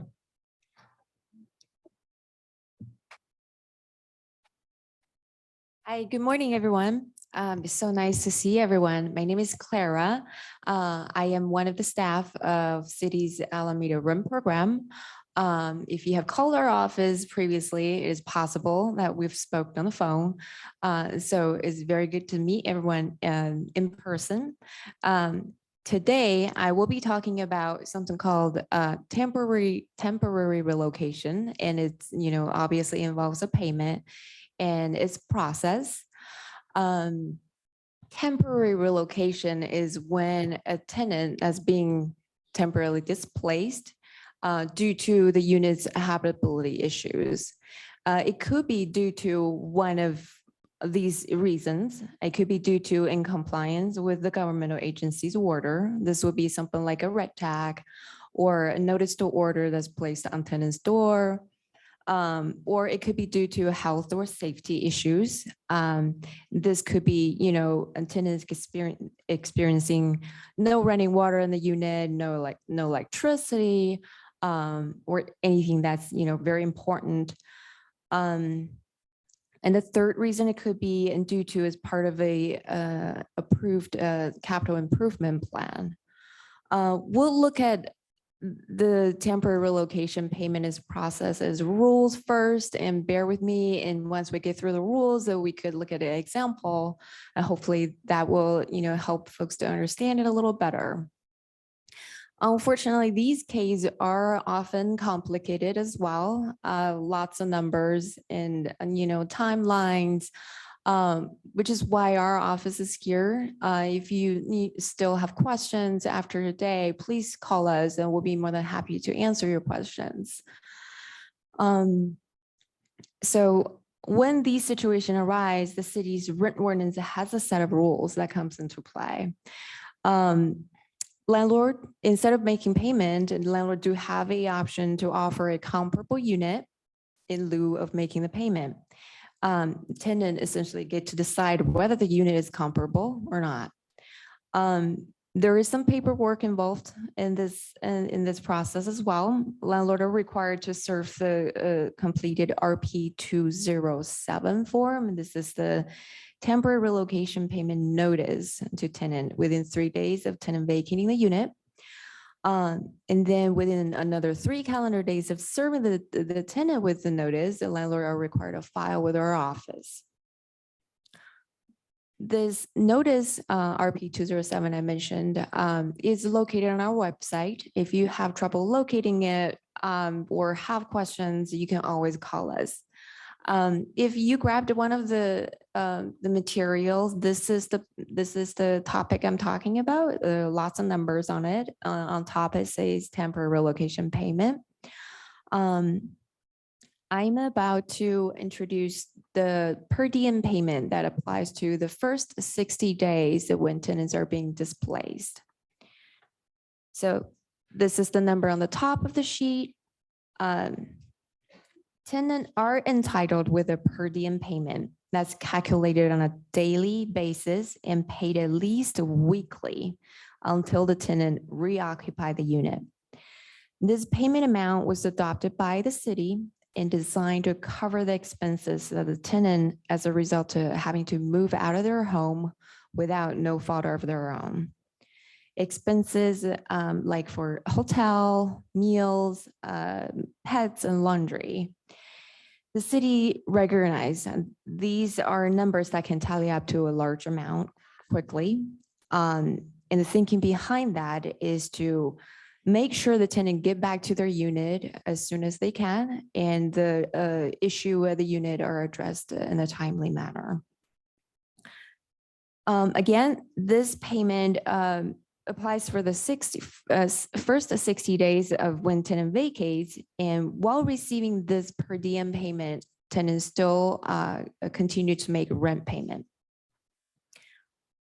Now, if the repair or whatever it takes to rectify the situation takes longer than 60 days, another set of payment kicks in. If you're looking at the printout, this would be the rent differential payment I'll be talking about. So the rent differential payment, the idea behind this is that the tenant will have to find a more permanent place to wait until they can move back into the unit. So they will use this payment will switch to the difference between the tenant was paying for rent when they're being displaced with the HUD's fair market rent.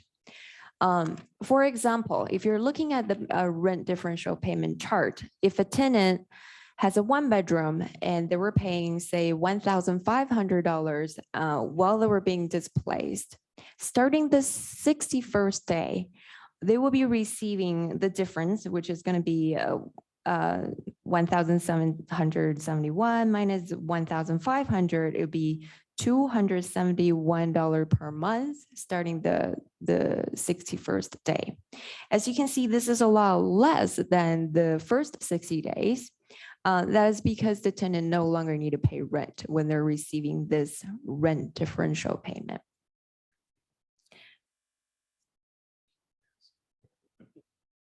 Now, at this point, if the tenant finds alternative permanent housing and they decide to terminate the tenancy, the landlord also are required to provide another set of payment that's called the permanent relocation payment to the tenant, in addition to the temporary relocation payment and the rent differential payment. And that would be on the back of the printout if you flip it over.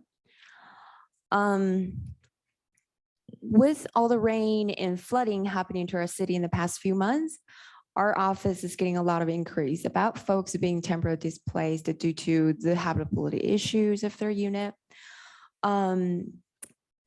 For most cases, we generally require a determination from the city's code enforcement department, either an order shows that tenant must vacate, or a determination after tenant has already vacated, the unit is not habitable.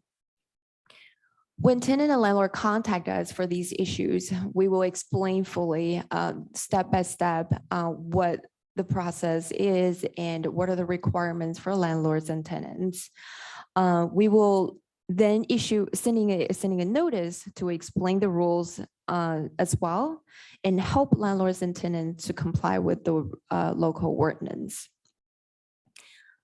A lot of times these cases can be really complicated with a lot of moving parts. So it's not uncommon for our office to experience resistance from landlords and tenants. We do our best to explain, help landlords and tenants to comply with the rent ordinance. However, if the resistance persists, our office will have to refer the case to the city's attorney's office for enforcement or for mitigation. Now let's look at an example. We had a case, and this was a single family home with a converted basement. Upstairs was tenant occupied, and the converted basement was also tenant occupied, but this is a subtenancy. Like many other properties, and this unit, the lower unit, was flooded during the storms, and the property was red tagged by the code enforcement office and deemed uninhabitable and required the tenant to vacate on the same day. Our office reached out to all three parties, and we explained the rules and the requirements and the forms involved, and issue the notice to require that the payment is owed to the tenant, the subtenant. One thing I would like to bring to your attention is that subtenancy also have tenants' rights. It could be a little complicated when it comes to landlords and tenants are sharing facilities, but we're not going to get into details with that situation today. One thing I would say is that always assume you have rights and call our office, and we'll be able to answer your questions. And don't just assume you don't have rights. So back to our case, our office has determined that the temporary relocation payment was owed to the subtenancy jointly by the primary tenant and the landlord for this case.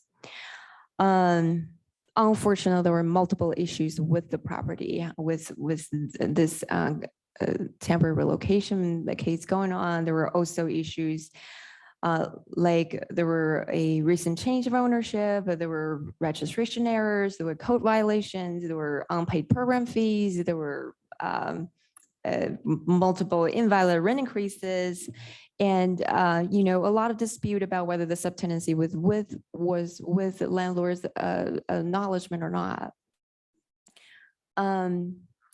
Also, shortly after our office sent out the notice requiring the payment, the primary tenant filed a request for a hearing to appeal the decision. When working with this case, our office experienced quite a bit of pushback from both the primary tenant and the landlord. While the subtenant is still displaced and out of their home. We forwarded the case to the city's attorney's office, mainly to Adam and Rico. And they worked their magic and were able to arrive with a settlement agreement among all parties for the matter. I feel like this now would be a good time to hand it over to Adam, at the city's attorney's special counsel.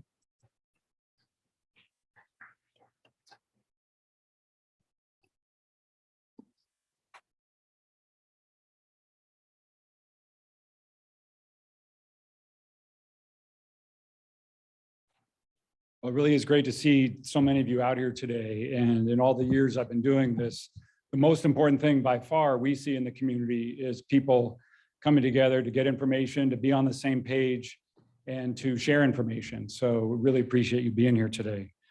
And like Clara said, the relocation laws are definitely complicated in and of themselves. Each individual case can get even more complicated. But I think the biggest thing with relocation is a lot of people don't know about it. They don't know that there's laws about this. A lot of owners don't know, property managers don't know, and a lot of tenants don't know. So a lot of times we'll get a situation that's already well underway. The tenant might be already displaced, and we try to start picking up the pieces. So one of the things we want to do today is just let everybody know that there are rules in place. Like Clara said, it's when a tenant cannot stay at least one night in their unit because of some problem, some leaking, something not up to code. Maybe there's no heat, no electricity, things like that. As long as it's at least one night, then the tenant is entitled to relocation. A couple quick exceptions to mention, as the case Claire mentioned that we all worked on together with that basement unit. It was tricky because one of the big exemptions to relocation is basically what they used to call an act of God, but basically a natural disaster such as earthquake, fire, or flood.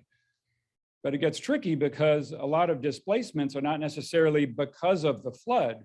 For example, the case Clara was talking about, there was definitely flooding involved, but what eventually made it trigger the relocation law was that also that basement unit didn't have proper heat, right? And so when code enforcement went out there, that's an immediate red flag and a red tag, which means everybody has to leave. So it can get tricky when you have fires or floods or earthquakes that directly cause the displacement.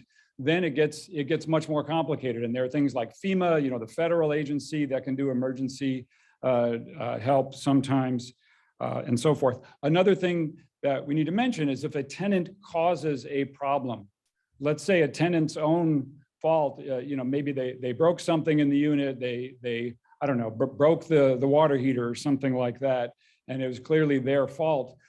They don't get temporary relocation under this law, okay? And sometimes there are disputes, needless to say, over who caused something, especially with plumbing, things like that. And so there is a process, the rent program has. These guys work very hard on all of these cases, and there's an appeal process and so forth to make sure everything is done fairly.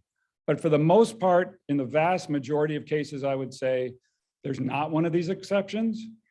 And so the per diem amounts, as you'll see on your handout, they can add up fast, especially where you have multiple people living in a household, 2 adults and 2 kids and 1 dog, for example, that adds up to upwards of $500 a day, okay, for the whole period of the displacement, which is obviously a lot more than the rent that the tenant was paying. But that's what the law requires. And one of the reasons is because people who, through no fault of their own, can't have their home, it's not habitable, it needs to be fixed up. And most of the time, once we kind of get going and get everybody on the same page about what the law requires, things can move pretty quickly. And if owners know they need to get permits and get some things fixed up and make the place habitable again, they'll do it. If they don't, that's part of why we're here, right? And like Clara said, there's this 60-day cutoff. A lot of misunderstanding about that. It doesn't mean that after 60 days, there's no more relocation. What it means is if it's still 60 days and the place isn't fixed up yet and not habitable, then the tenant no longer has to pay rent. The landlord has to pay a differential. And if the tenant chooses, really at any time, if the tenant chooses to get a new rental on their own decision, the landlord will have to pay what's called permanent relocation. It's somewhere between usually around $6,000 to $10,000 of a one-time payment. So I know we're throwing a lot at you about this. We'll be happy to answer questions about, to sort of clarify the law. But the most important thing always, communicating. A lot of these problems can be avoided if there's open communication. Landlords and tenants, they communicate with each other, then usually things will be handled a lot better. And of course, we're here in City Hall. You can call the rent program, you can call the city attorney's office if you have a situation. Now, just briefly, when we go to the Q&A today, as Monty said, we can't address your individual situations and give you not only legal advice, we also can't really go into the details of your situation, but that's what the phone is for, right? So please call us when you have a situation and we'll try to clear things up for you. Thanks very much.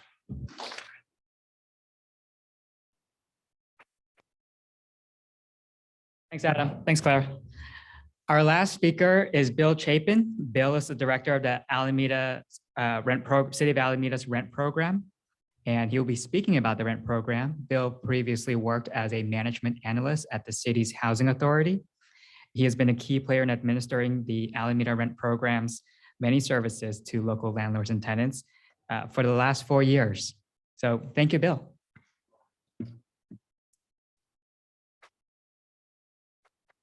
Good morning, everyone. We've heard now a couple times from rent program staff, some references to the rent ordinance. I'm now here to give you the overview of what is the rent program and what is the rent ordinance. Alameda has had local laws regulating rent increases going back to 2016. The city council passed initial rent regulations after finding that the rental market trends were making housing unaffordable for renters and leading to displacement. And those trends do continue here today. According to our data that we get through the registration process, we show that the median rent for a 2-bedroom unit here in the city is $2,276 a month. But perhaps more importantly, almost half of tenant households are spending at least a third of their income on rent, sometimes much more than that. And that's typically, for a long time, housing folks use that 30% or more. That's when you're starting to get into a situation where households are burdened and the rent is starting to cause problems for them in terms of affordability. So that's what we really look at. And we're still seeing that with about half of our tenant households here in Alameda. The current rent ordinance has been in place since 2019. There's, as you've heard so far, there's a lot involved there, but some of the main regulations that are part of the current rent ordinance are that all rental units must be registered.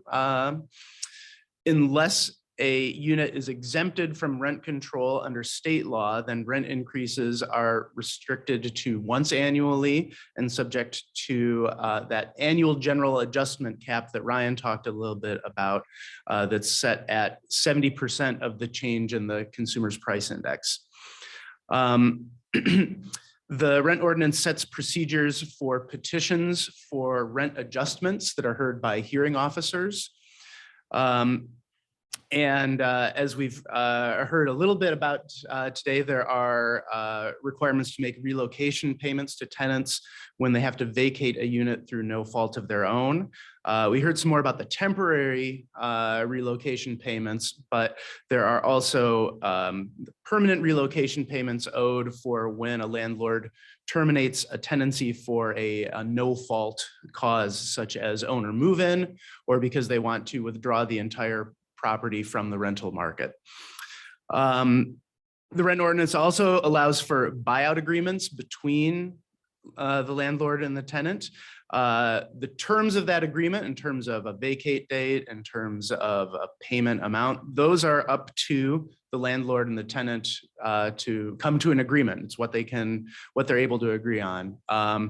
But once that agreement is signed, it does need to be filed with the rent program. The rent program makes sure that tenants are notified of certain rights that they have in those situations. And then also, as Ryan mentioned, the ordinance does allow for banking of unused rent increases, which can then be implemented along with the future year's annual general adjustment. But there are several restrictions that those rent increases are subject to. So there's a lot to keep straight. And that is what the rent program office is here to help with.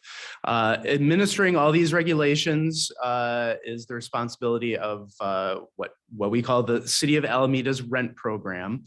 As of this last department within the city attorney's office, and we're staffed by City of Alameda employees. So what does the rent program do?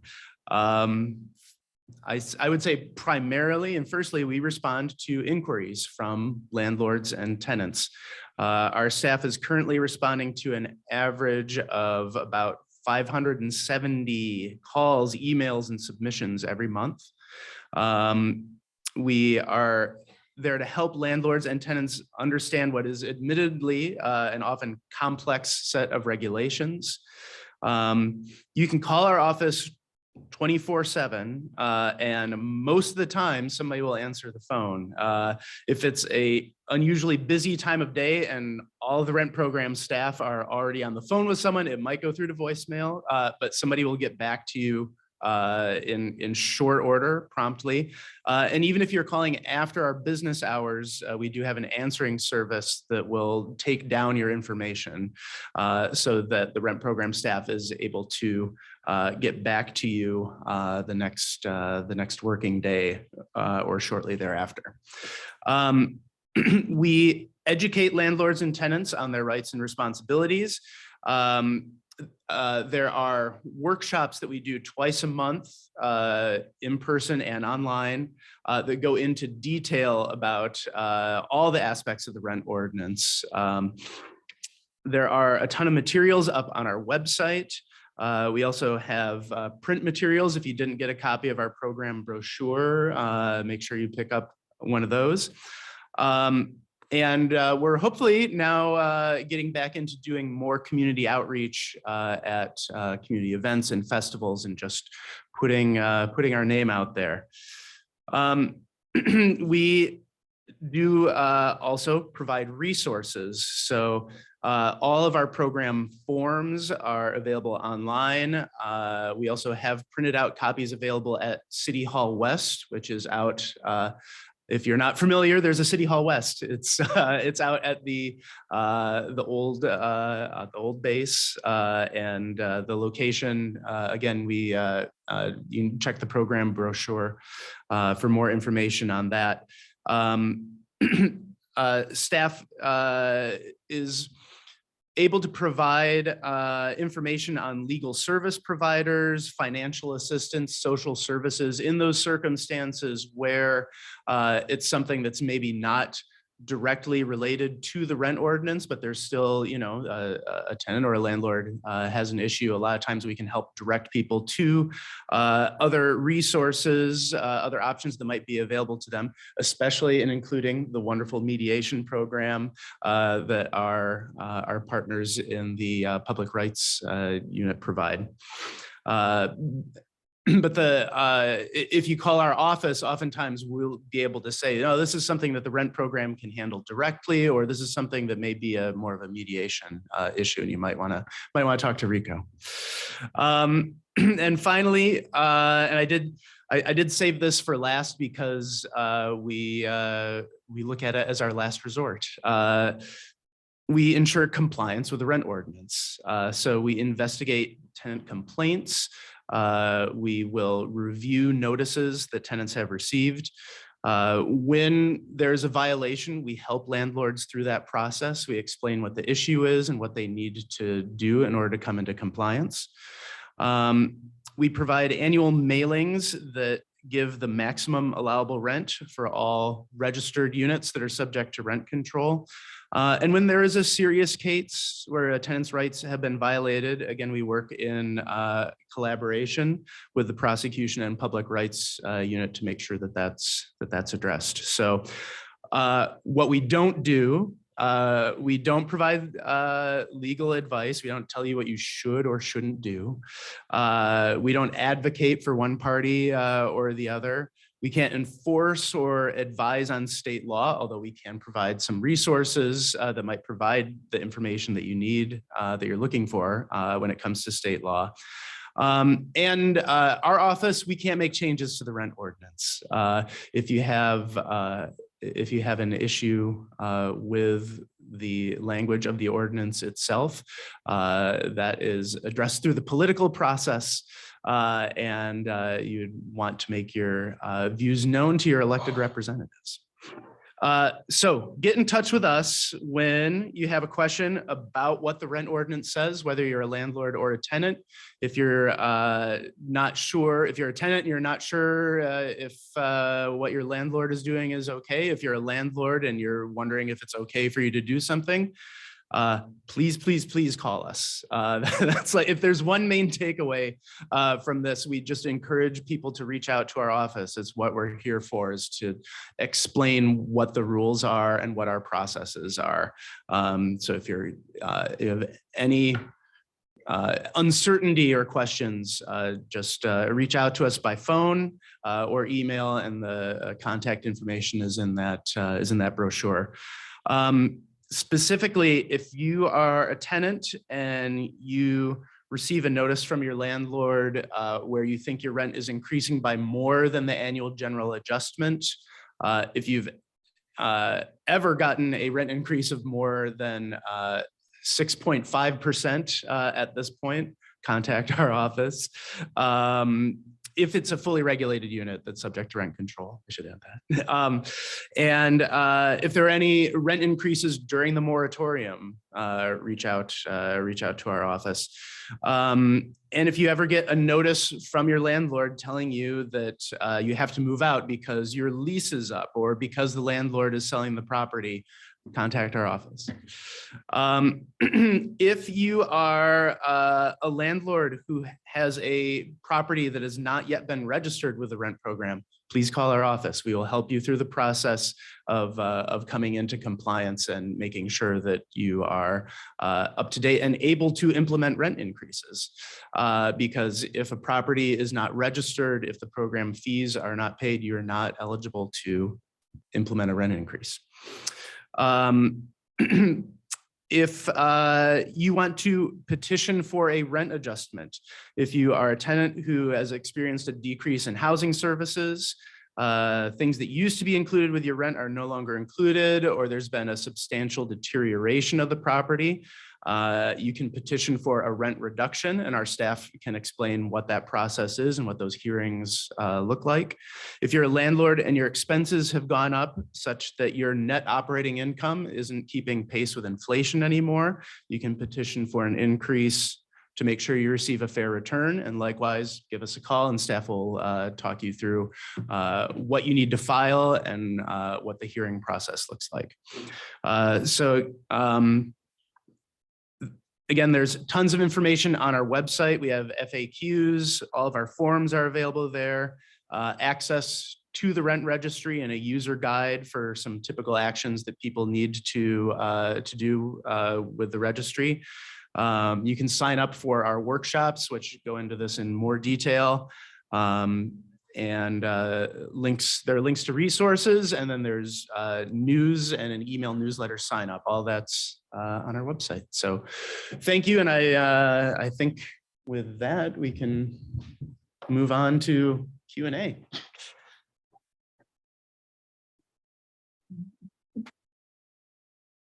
Thanks, Bill. So that was our last presentation. We are going to be moving on to the Q&A session. Just one last reminder to please keep your questions about the law. We really have a great diverse panel before you today with people from different backgrounds, with different roles and different specialties. So I'm really confident that we'll be able to answer any question you have about housing. So with that said, if you feel free to raise your hand, I'll walk up and happy to pass the mic to you, and we can pass it along to our panel. And we also have, we do have the full time allotted for the rest of the morning until noon to answer your questions. But if we need to go a little bit past, please don't worry. We really do want to get to all your questions, so don't worry. Okay, do you want to kick things off? My name is Vicki Smith. I am actually a native of Alameda. Is it, make sure it's on, yeah.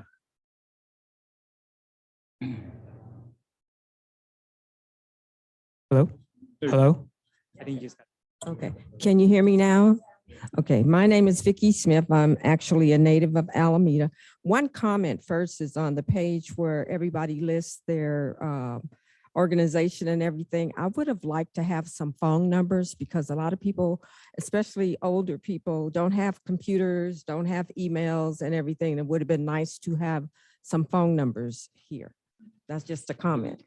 Secondly, I actually retired from Alameda Unified School District. I was the liaison for the McKinney-Vento Homeless Act. So I was over all the homeless in the city for the school district. And I heard when you were introducing things about homelessness, but I didn't hear anybody say anything about homelessness and what the city does for homeless.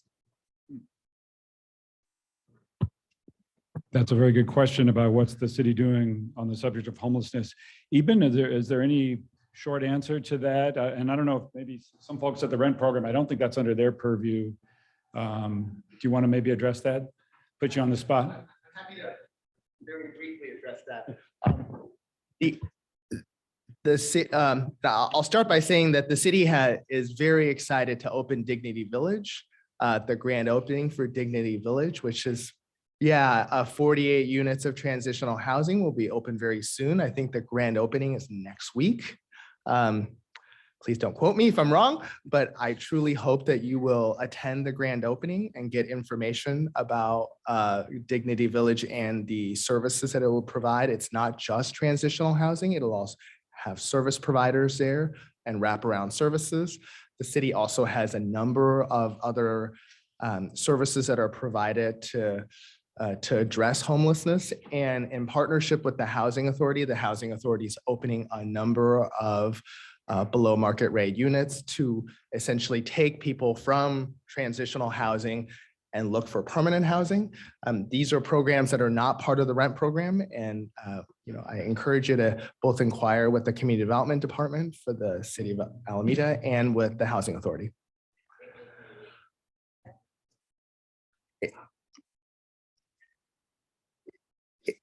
It is not restricted to veterans as far as I know.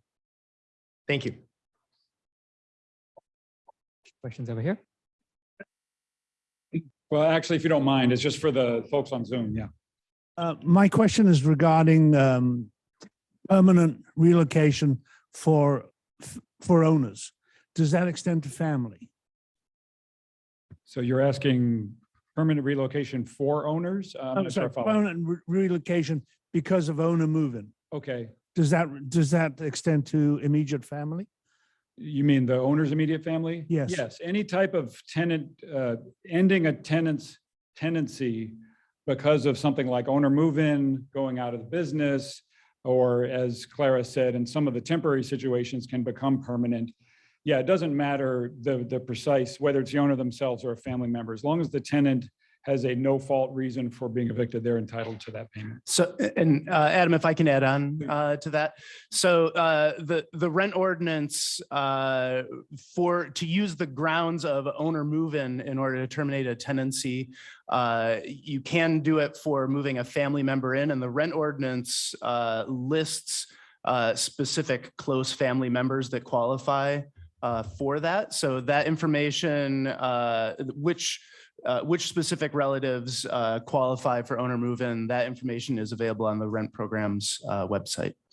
But it includes like parents, children, spouses, close And relatives. just to be clear, that's who qualifies to do the eviction, right? But as long as there's an eviction, there's relocation. Yeah. Yes, another hand over here. So you mentioned about amenities being taken away. I live in an apartment that was sold and they filled in the swimming pool with dirt, and we don't have a swimming pool anymore. So can I file a claim on that or whatever? I encourage you to reach out to our office and talk to our specialist. That Okay, does so what if the, it had been sold again? Does the petition process. So what if it had been sold again? So we've got 3 owners in the last 4 years. I don't know that a change in ownership would necessarily make a difference. I think that petition process is still open to you. Okay. And so we can explain what your next steps would be if you want to pursue that. Okay. Yeah, that's an important point about change of ownership. A lot of the stuff we're talking about, you'll hear a new owner come on and say, this is not my problem, but they do have to deal with whatever they inherited from the former owner, for sure. Oh. Yes, sir, in back there. Someone in particular you wanted? Well, I'm not sure who was first. We could work our way back. Good morning. My name is Kimberly Tida. I am both an Alameda tenant and I also work for the State Judicial Council. So I'm here with a couple different hats on, and I think I'm going to ask a professional oriented question this morning about the mediation program. I'm really interested to know a couple of things, a little bit more about how the mediation program works. Like, for example, are the landlord and the tenant in the room at the same time? How does the mediation process work? And also, how are you looking at the effectiveness of the program? How are you, seeing if the program's working? What kind of outcomes are you looking at? And will that information be provided to the public in some sort of report? Thank you. Hi, thank you for your question. So to your first question, I can kind of give you a little overview of how that works. So generally when a tenant reaches out to us or a landlord reaches out to us, it's kind of a triage basis depending on the situation. I will speak to the tenant, speak to the landlord. If it seems like it's a situation where there are difficulties between the landlord and the tenant, and also it's certainly up to whatever party has reached out to me as well. I'm certainly happy to do the mediation, and I have done mediations with both of them, not particularly in the room because of the COVID pandemic. I've mostly done that via Zoom, but I have done mediations where I've had both a landlord and a tenant on a Zoom call with us together, and we've kind of mediated together in that way. Of course, I've also done many mediations where I'm simply act as a sort of intermediary between both parties if those parties simply don't or are unwilling to meet face to face. So I've done both of those. And I apologize. What was your second question? The second question was about how are you gauging the success of the mediation programs? What kind of outcomes are you collecting, and how will you be reporting that to the public? Okay, yeah, thank you. So I do track all of our mediations, and I track those resolutions as well. And so, the way that we gauge whether a mediation is successful is a bit nuanced, but I do track the resolutions that we've come to. So far at this point, I would say that the mediation program has been very successful. There has been a lot of interest in this program. I regularly receive phone calls for mediation every single day. I track all the phone calls that I get, and I often get every month more than 70 phone calls. I would say that it's been very, very successful. There's been a lot of community enthusiasm for this. So as far as releasing the information, I've not discussed with the team whether that's something that we're going to do in the future, but I think that is certainly something that we would look at. Thank you. Yeah, I just wanted to add just on the point of mediation, and particularly because you're coming from the State Bar, and I know that there is a lot of interest in mediation. I just really want to say that it is not a replacement for real tenant protections, and it has been a total failure when there aren't. And not only do you need to have the protections that they have here, highly qualified people running them, but these have to be voluntary. Sacramento tried to do it, and there was just no participation because there weren't other real protections otherwise. So it really works in a city like Alameda because there are really strong protections, in contrast to like Fremont, where it's not used. And it also is extremely expensive program. And when you don't have the other protections to make it useful, it really just is a waste of money. So please don't have a state program that doesn't also include strong tenant protections. Yeah, and just on what Leah was just saying, another part of what we do in the city attorney's office, of course, is investigation, enforcement, and when necessary, in the unusual case that's necessary, obviously taking things to court. So there are some cases that lend themselves to mediation where the parties are sort of cooperating, there's a misunderstanding or something like that. If there's just flat out violating of the law and the people know they're doing that and it's not a kind of a case for mediation, there'll be enforcement. So like Leah says, you really do need both aspects for sure. And sorry, if I can just add quickly to the rent program's annual report, we have some limited information there on the mediation program and a number of successful mediations, and future rent program annual reports, we might expand that. So Yeah, I think as the years go by, the data will get more robust. It's a new program. Yeah. Keep your hands up just for now so he can see you. Maybe this side, just. Sure. We'll make it to everyone for sure. Good morning, everyone. Can you hear me okay? Beautiful. So as an experienced mediator myself, I totally agree with the fact that it is a lot less costly, it is much quicker, and it's a lot easier. So the question that I have for the city of Alameda, being a proactive city, we in 2023, we've had over 121,314 employees laid off. And that's from 70 different job sectors.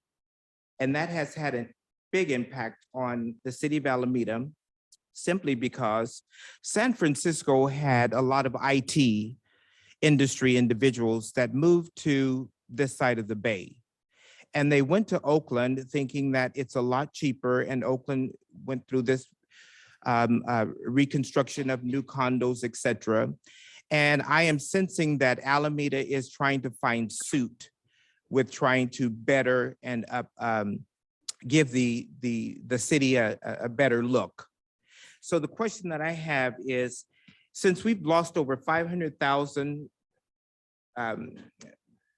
individuals that have exited the state of California, and we have 33% of those who are working from home, and many of those homes are not here in the Bay Area because it's a lot cheaper if they move out of the Bay Area. So my question is what is the Alamedians, mayor and city council doing to retain longtime residents that have been here, and they are not fully aware of the resources that they have in order to stay here in the city? Well, it's a very valid question. I don't know that it's in the scope of today's panel and today's event. It's sort of a policy question, and what we always encourage, and we get those kind of questions a lot at these kind of events, and what we say is, you want to maybe contact our policymakers to ask about that. I don't know if we have a ready answer for you on resident retention, despite some of the people in the room. I think it's a little bit beyond the scope of today. So yeah, you can reach out to our policymakers on that, I think. Anyone else in this area? Hi, my name's Candace. I'm a Alameda tenant for 20 years. And I live in a multi-unit older building. In terms of owner move-in, currently my landlord's choosing to do Airbnb on half of the building. In terms of owner move-in, how does that weigh? As far as I recall, there has to be a non-comparable unit available before the owner can do a move-in. How does Airbnb or nurse, rental agreements play in that factor? That's an interesting question. The first thing you said, that's true, that to do an owner move-in, first of all, there has to not be a comparable unit to the one that they're trying to move into, right, Bill? Do you want to address beyond that? I have not heard that question about other types. Yeah, I'm of not Airbnb. sure that I'm not sure we've gotten that question directly. That would be, I'll say that would be a case where we would not automatically sign off on such an owner move-in. That's something where we would really want to delve into the specifics of the case, get some more information, look at the applicable laws, and try to figure out if a unit that's being used for short-term rentals is vacant. That's an interesting question. I don't know if anybody else Definitely a cutting edge question. Yeah, may have to get back to you on that one, but please do call and yeah, follow up with us. Okay. And just a quick second question. How far back can a tenant claim on the, the things that are the things that aren't upheld, like I forget the term, the amenities? Services, yeah. Yeah, services. In terms of how far back? Yeah, I think I was for a told rent at one reduction? time, excuse me, I think I was told at one time you can file 2 years back, because if the situation has been ongoing and you just out of fear or whatever, you haven't addressed it. I think there was a 2-year maximum go back for that particular issue. Wow, you're challenging me here today. Brendan, do you have a? You want? Oh, okay. Yeah. I'll run a mic to you, one second. Come on up, Brendan. No. So the city's rental ordinance says that when submitting a petition, the tenants have a look back period of 3 years, generally. And Brendan here is the specialist with the rent program who handles petition cases. So he wasn't presenting here today, but he is the subject matter expert.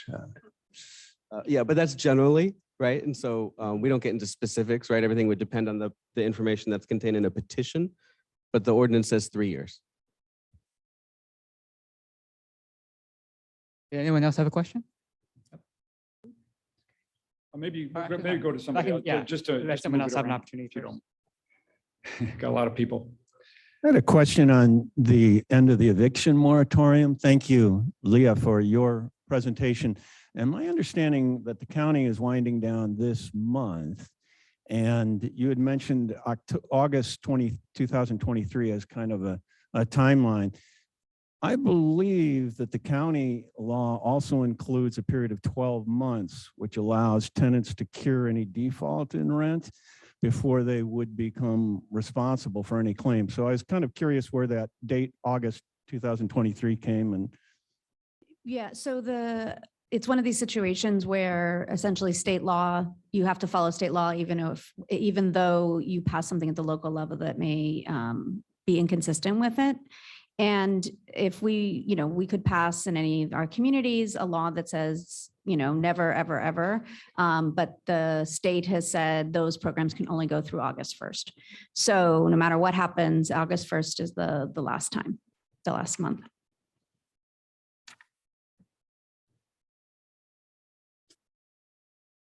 Hello, my name is Simon Yang. I'm with the Community Development Agency Healthy Homes Department. I have 2 questions to ask for Nathaniel. All right. Yeah. So this is regarding protected discrimination class. The first question is income or the source of income part of that class? I might have missed it. And the second question is when you mentioned about the case of Mary, why did it took like 2 years to do the review? Thank you. Is this on? All right. So the first question is, source of income currently is not a federally protected class, though it can be protected on both the local and state levels. That being said, we do on occasion take claims that originate as a source of income complaint. The reason that we'll do that is because oftentimes source of income will be a proxy for other federal protected classes. So if you have a landlord who's, for instance, refusing to accept housing choice vouchers, and the reason they're refusing to accept housing choice vouchers is because they hold a stereotype of who voucher holders are, and that stereotype is that it's persons of a certain race or national origin, and that's what's ultimately motivating their behavior, then we can and do take those cases. But there has been talk over the years that currently gains and loses momentum of amending the Federal Fair Housing Act to include source of income. But right now, it is not a federal protected class. As to the second question, it's a fantastic question. I was almost removed the dates from it because I thought it was embarrassing from a departmental perspective that in a case that apparently had such clear evidence on its face, that it still would take us 2 years to issue a cause. It's just unfortunate. I think it's a symptom of the bureaucratic processes. Our complaint investigations are meant to be incredibly comprehensive processes.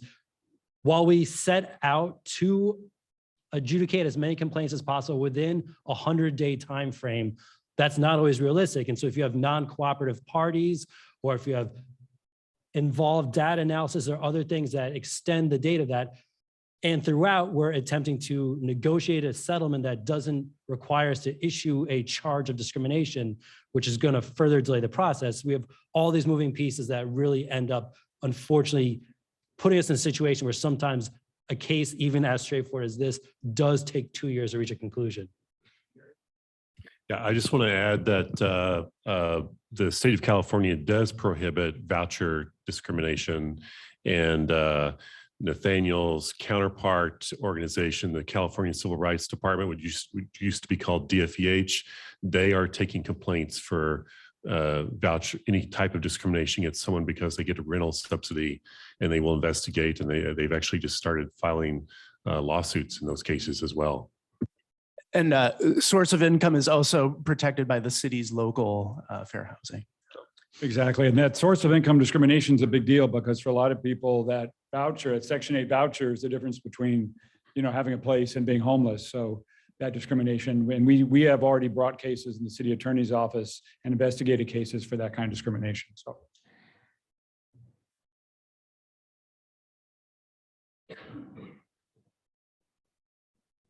I'm referring back to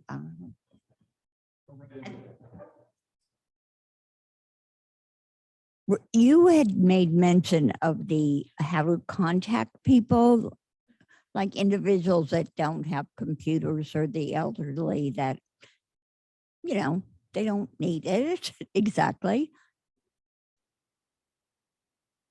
I have done so many wasted months of trying to get through to somebody. I have the resources to go online and look stuff up.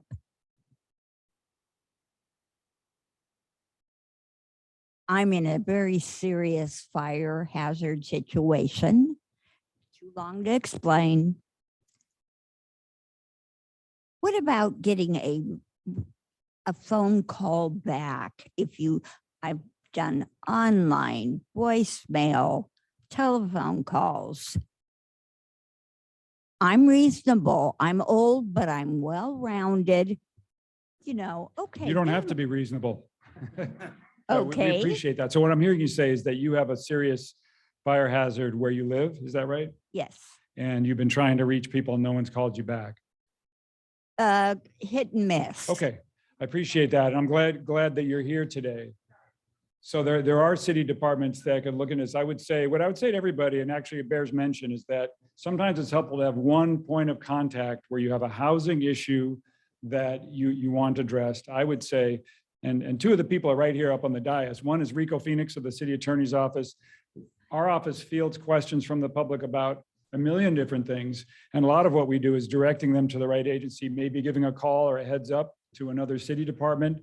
It sounds like you may be talking about possible habitability issues, code issues in your building. We can certainly get you pointed in the right direction. And I'm sorry if there's been any delay in getting back to you. It's terrible. And okay, well. No, but I mean, if you can't get through to someone, if they can't make a courtesy call Sure. and say they're buried, I'll be back with you shortly. It could even be a recording. It's very frustrating. I've been so ready to give up. But when I'm sitting or laying on the floor because I fell in the dark, I started this to be anonymous. I went to the fire department to ask a question. Can I plug this in? I was referred to fire prevention. Weeks went by. I'm reasonable. 2 weeks. Okay. Okay, well, I appreciate that. And I think. Nowhere. I've asked for basic organizational charts. Who's who and who does what? Code enforcement, I haven't a clue what they do except for come and take pictures. Okay, well, as I say, city departments will be doing their best to get back in touch with you, but why don't we make it real simple? Rico's phone number is on that piece of paper. Call Rico, okay? That's the best fast advice for getting you pointed in the right direction. Yeah. This is for Leah. Back to evictions. You said that we have to pay by May 1st for the month of May. Is that right? Well, your rent, I'm saying that there's no more protections, whether if you live in the city of Alameda, you no longer have any county protections against eviction for non-payment. So if May's rent is not paid, May 2nd, your landlord can lawfully serve a 3-day notice and you won't have any additional protections. That doesn't mean you won't have the other protections that you've always had, but there's no more additional COVID protections. And so, but you can't be evicted for February's rent if you still haven't been able to pay it.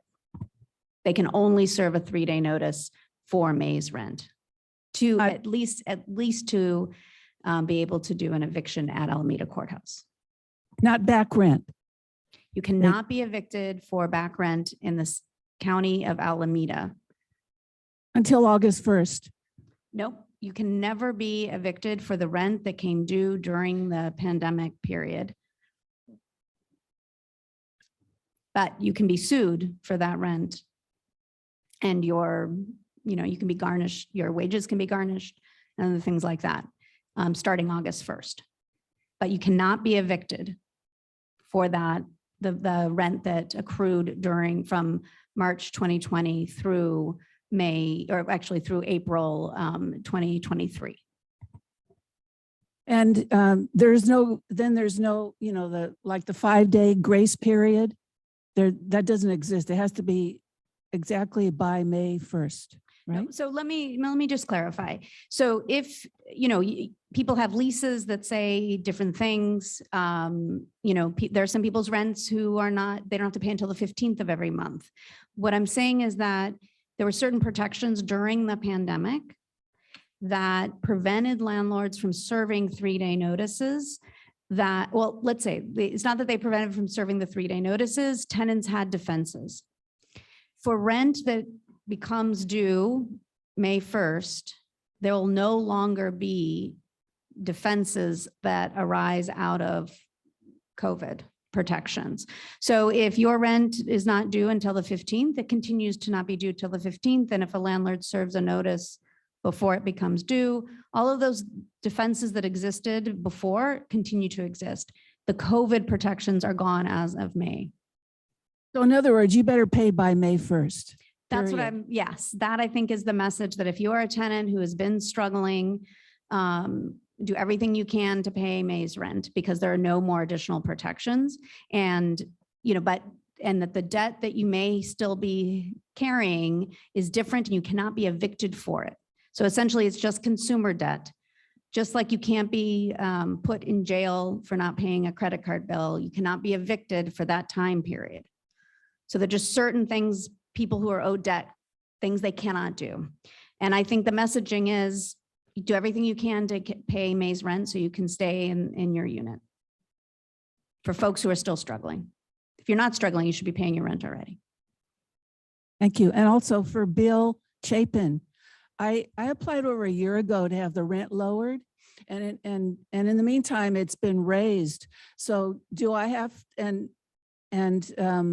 I still haven't nothing's been done about this, having my rent lowered in the meantime, since like a year ago. And so do I have to pay the new rent, or can I continue to pay the old rent? I mean, we Starting May would 1st. need to look at the specifics of your case and what you've filed with us. So get in touch with our office. We'll look into what the status is, and what renting. We'll figure out we'll figure out what your situation is. Okay, thank you. Just want to remind everybody, we're really not able to go into individual situations too much on these questions. Yes.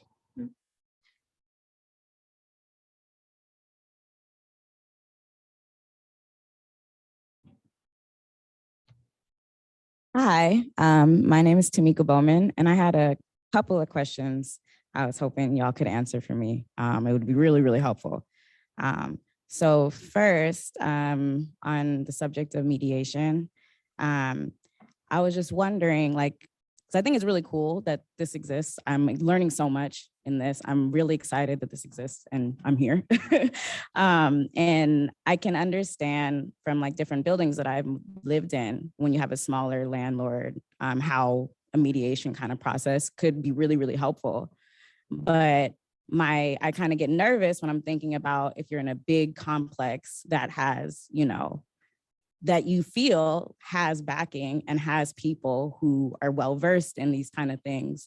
How do you deal with that and making tenants feel comfortable that mediation would be worth it for them, that it would like be helpful, that they wouldn't be, you know, just floundering and taken advantage of? Yeah, that's a very valid question. And I would say, just speaking for the city of Alameda, because each mediation program is different, but the approach we try to take is only certain cases are really make sense to do mediation. So regardless of the size, like you're right, a large management or corporation that owns a property is going to have more resources. They may have attorneys and so forth. And usually our mediations here are more where there's just a lack of communication, a breakdown, people not understanding what they need to do, people in good faith trying to do the right thing. It could be a large landlord that might be in that. In our experience so far, it hasn't been. It's been mostly, you know, ma and pa type landlords and a single tenant. But, you know, I would just say that speaking for us here, we would definitely take into account, you know, who the parties are and what's going on. We will frequently informally mediate cases that have attorneys, and they may have, you know, some landlords with more means. And we're looking always for a fair result. We don't want people to get away with things because they have more resources. That's for sure. And did you have another question as well? Yeah, I have a couple more. So the next one is on banked rent increases. So pardon me if I'm not using the right language. I'm still trying to figure out what increase means what and what is all these things.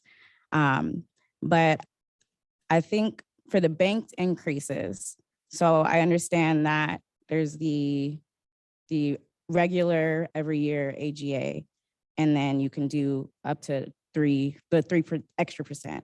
So say if a landlord doesn't do that full 3% when they're doing that banked increase, are they still entitled to like that extra whatever percent?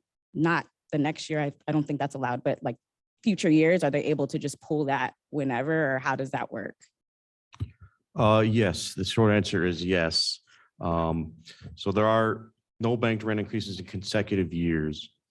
But the landlord doesn't have to take the AGA plus that full 3%. If they wanted to do, say, for example, 5%, they would still be banking that annual AGA percentage year over year. There's just going to be a limitation. Again, they can only take a banked rent increase 3 times in one tenancy, and it would have to be every other year. So we're talking about 3 times at the most in a 5-year period. And again, there's going to be that 3% cap above the AGA for each banked rent increase that's allowed. Okay, thank you. And then just, I don't think it's like related to any specific, but when it comes to like after, if you have a 12-month lease and after that, and you're like kind of doing the renewal process, can there be a difference like in price between going to month versus signing up for a whole nother term lease? Is there allowed to be a difference, or does it have to be the same? Yeah, I know there are some properties in the area that have asked us this question. What we're concerned with it is that whatever the rent increase amount is, whether it's 1 month-to-month option or 1 year, that it's compliant with the ordinance. So as long as it's not going to be above that AGA plus 3%, if the landlord is eligible to take that banked rent increase, As long as any of those two options doesn't go above the allowable banked rent increase amount, then it will be okay. I'll just add though, in general, an important thing to keep in mind, especially with the local rent protections that the city of Alameda has, going month to month as opposed to staying on a fixed term 12-month lease.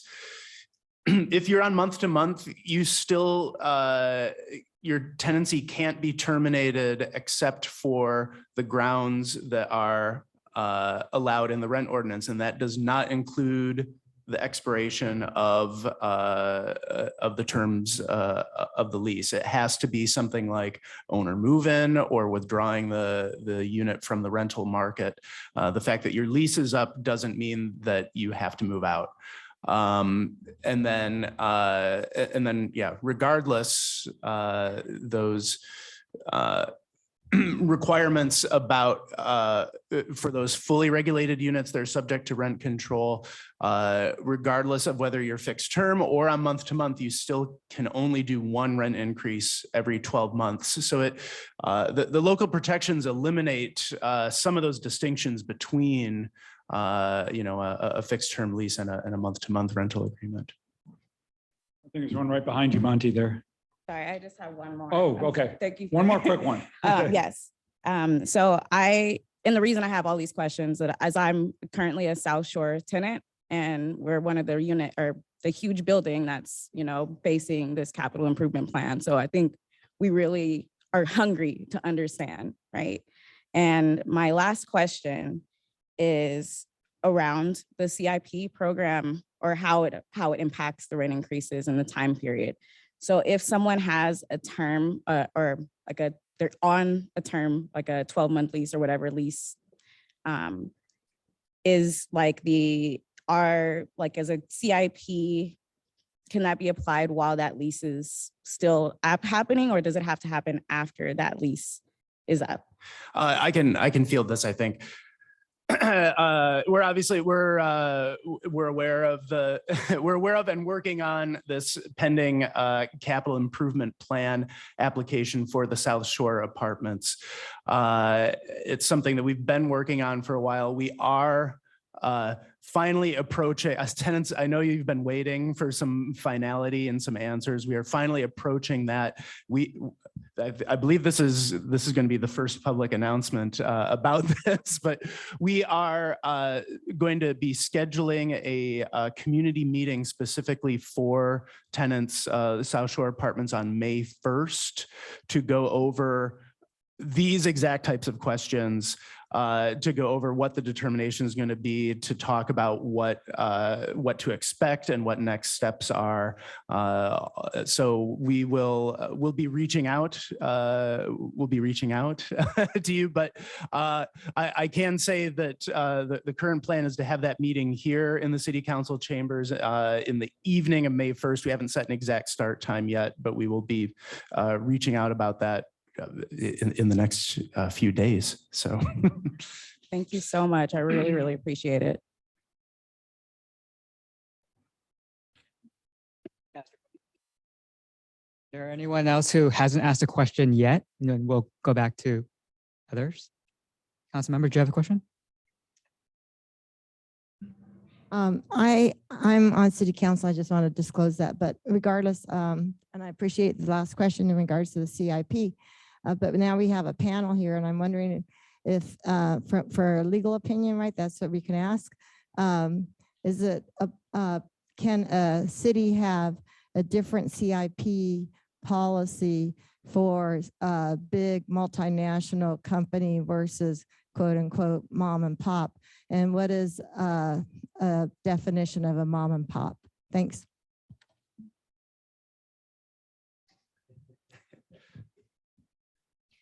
Well, I would just say that that there are all kinds of versions of capital improvement pass-throughs. I think that what's many cities have moved to is using only a fair return analysis. And that if you do a fair return analysis, then folks who only own a few units are more likely to need to have an increase, where if you own hundreds and hundreds of units, it's very unlikely that you actually need a capital improvement to continue to have a fair return. So I think that moving to a fair return will provide the protection that you're describing, which would prevent big corporate landlords from gouging when they're doing repairs, will protect smaller landlords. I'm sorry, that wasn't really my question though, but I appreciate that. I asked specifically, can we have a different policy for mom and pops versus big companies legally? So I'm asking for a legal. Yeah, I don't know that I can answer legally, but what I can say is that as the rent program has done research on other capital improvement programs in other cities, we've definitely come across other cities that vary the amount of the pass-through that's allowed based on the number of units on the property. So there's some cities that will say, yeah, if you have, this many or more units, you can only pass through, 70% of the cost instead of 100%. So we've definitely come across that. Thank you. Just quickly, does the age of a building have different rules to follow? I think you're asking if the age of the building affects things. As Gary was saying earlier, and Nathaniel too, there are certain fair housing laws that change based on, such as disability issues, construction issues. But for the most part, the short answer is no. The age of a building certainly isn't an excuse for possible code issues. I'm not sure if you think of anything specifically, but yeah, no, it's not like a defense for the landlord of not having to correct things because the building's too old. That's not a thing. No. Thank you very much. We'll also just add to, related to the age of the property as it pertains to rent control in Alameda. Fully regulated units are multi-unit properties built before 1995. Anything built after that date would be considered partially regulated and is not subject to the rent control provisions of the ordinance. Anybody else? I'm gonna go here and then to the back. So if I decide to organize the tenants to do a petition, can the landlord or owner retaliate against me? It's a very good question. It is against the law, both local and state law, for a landlord to retaliate against tenants for exercising their rights under the law when it comes to housing. And there are different details about the timing of that and so forth and what constitutes retaliation, which can get complicated. So in general, it is illegal to retaliate against you for exercising your rights. That's not to say that anything a tenant does that might violate other rules of their lease or something like that, but that's not what you're talking about. No, it goes back to the swimming pool thing. Because we have, it was a mom and pop owner, an original owner, and then they sold it and then they filled it in and everybody was up in arms because they didn't even tell us they were doing it. They just did it. Right. Well, one of the important rules that the laws the city has passed here is about what's called tenant harassment, which is a whole series of things owners can do to either retaliate or harass tenants to try to make them want to leave and to keep them from exercising their rights. So that's something we look into. You'd want to call the city attorney's office. And then I got the postcard from the Alameda Rent Coalition. And on there it was talking about how landlords can do improvements on the property or renovate an apartment, and they can pass that cost on to us as tenants. Is that correct or no?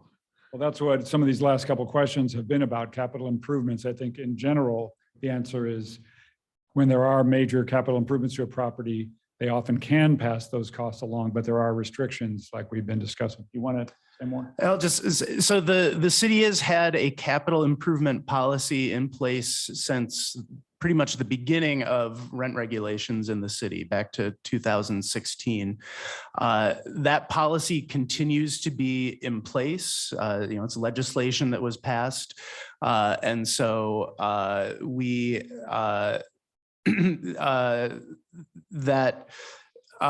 there's a whole process that's involved with that. Landlords have to apply, and the rent program reviews those applications and make sure that the type of improvements that are being done are that meet the language that's in the local legislation, that the tenants, the rights that the tenants have that are part of that legislation are being respected and included. But it is a process that allows for certain types of these improvements that are intended to maintain the quality of the city's housing stock. So, things like seismic retrofits, new roofing, that landlords are able to pass those costs on, but in a way that the costs are applied over a long period of time. With the hopes that it will reduce the risk of displacement for tenants. So let's say a tenant's been in the apartment for 10 years and they've done no improvements. That becomes wear and tear now, right? Are they going to charge us for wear and tear? So in the language of the capital improvement policy, it specifically says that it can't be used for. You know the exact wording better than I do. So Ryan. routine maintenance does not qualify. If something is broken, if it just needs repair, that in most cases is not going to qualify for a capital improvement plan as approved by the rent ordinance. And lastly is hoarding protected by ADA. Hoarding. Clutter. Oh, yes. Actually, the hoarding was actually added as a impairment that affects a major life activity 2 or 3 or 4 or 5 years ago, probably. So anyone who is hoarding and a landlord is wanting to deal with that, they have to provide accommodations, and this is often the form of more time to deal with a condition that may have become, may have spilled out over into other units or is becoming dangerous according to code inspectors. So in the reasonable accommodation requirements for hoarders who are protected would require getting more time and perhaps help sometimes from staff to correct the conditions.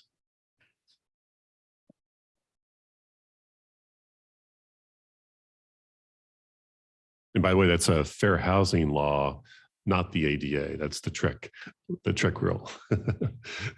I just have a quick question. First, one comment.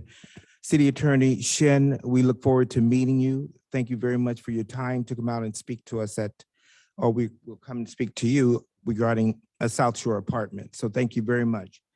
The other question that I have is when you're talking about capital improvement plans and you're talking about $24 million or higher, is it normal or abnormal to have someone come out to inspect to ensure that everything that's listed as capital improvements qualifies as capital improvement versus just maintenance? So that's one of the questions that we will be discussing with City Attorney Shin, but I thought, does anyone have any highlights on that?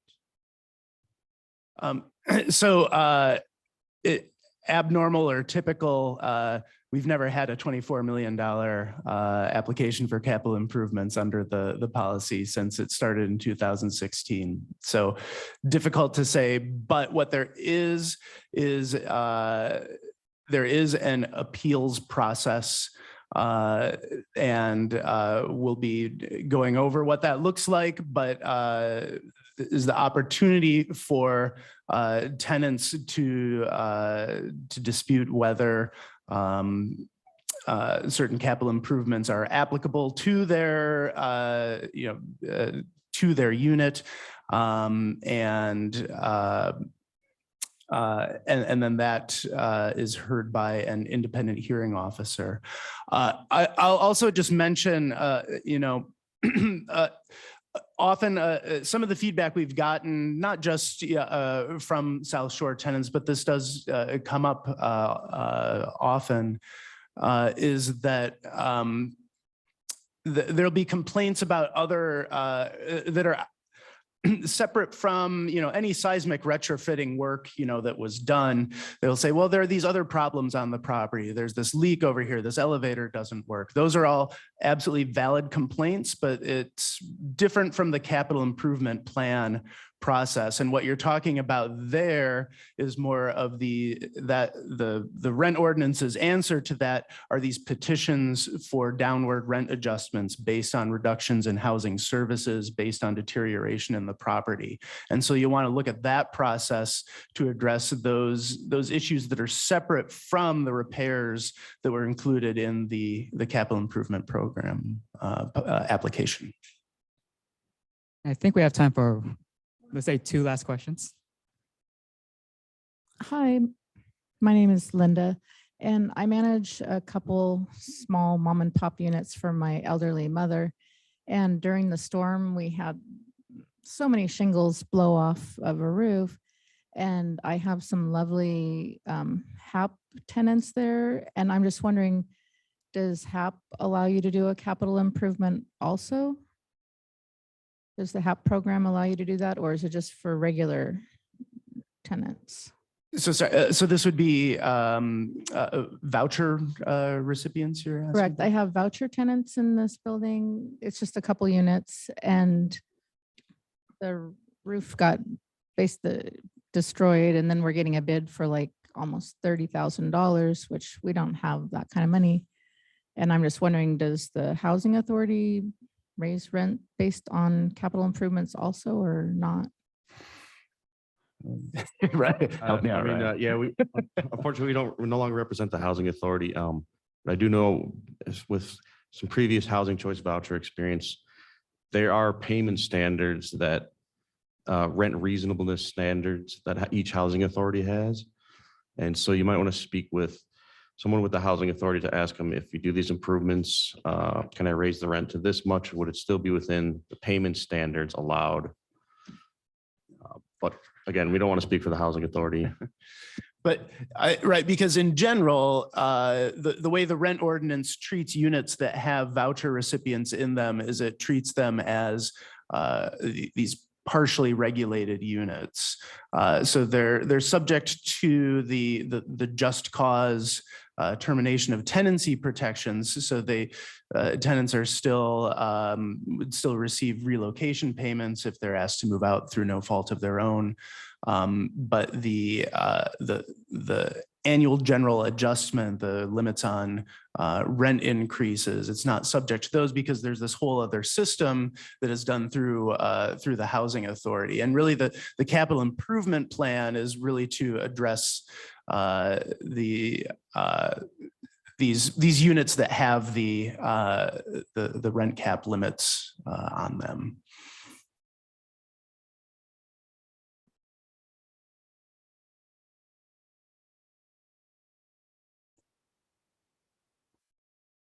Thank you.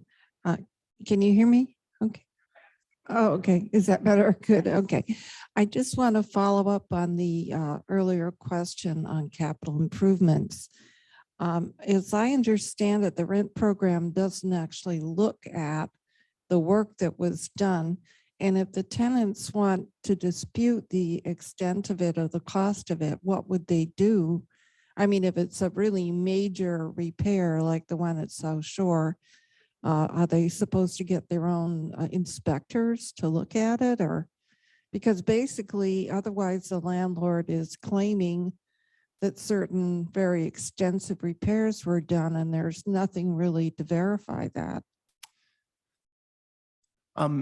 Well, what we will look at in these situations is the language of the legislation that was passed in 2016 identifies certain types of work and repairs that are specifically eligible for these capital improvement pass-throughs. These include things like foundation work, which would include seismic retrofitting. And the ones that we see most often are this foundation work and roof replacement.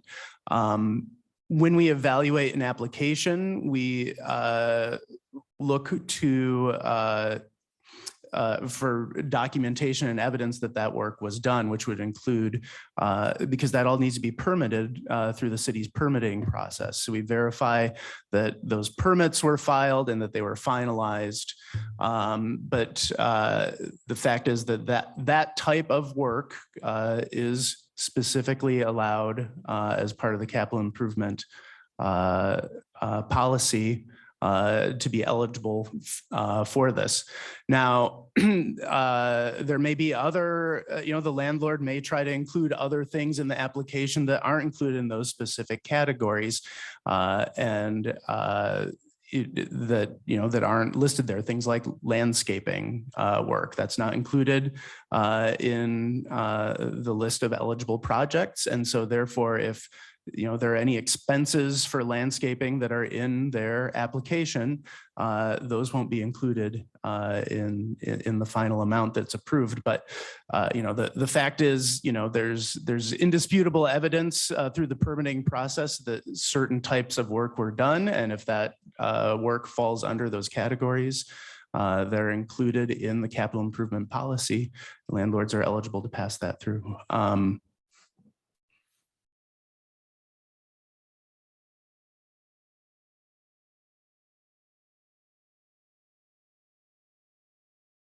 So just a couple quick closing remarks. First, I really want to thank our speakers, especially the ones who came from out of town, who came here and spent their time with us this morning. Thank you so much. I really want to thank all of you for coming and letting us share this knowledge with you. Part of what, most of why we do this is to try to build a better Alameda.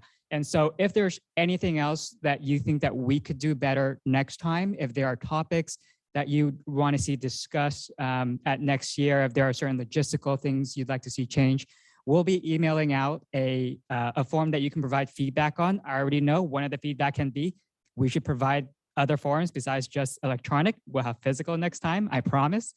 And again, thank you all so much for coming. There's contact information for everyone on the back sheet. So if you do have any further questions, feel free to reach out to our speakers. If you have individual questions about your specific situation, please feel free to reach out to our office. And thanks again.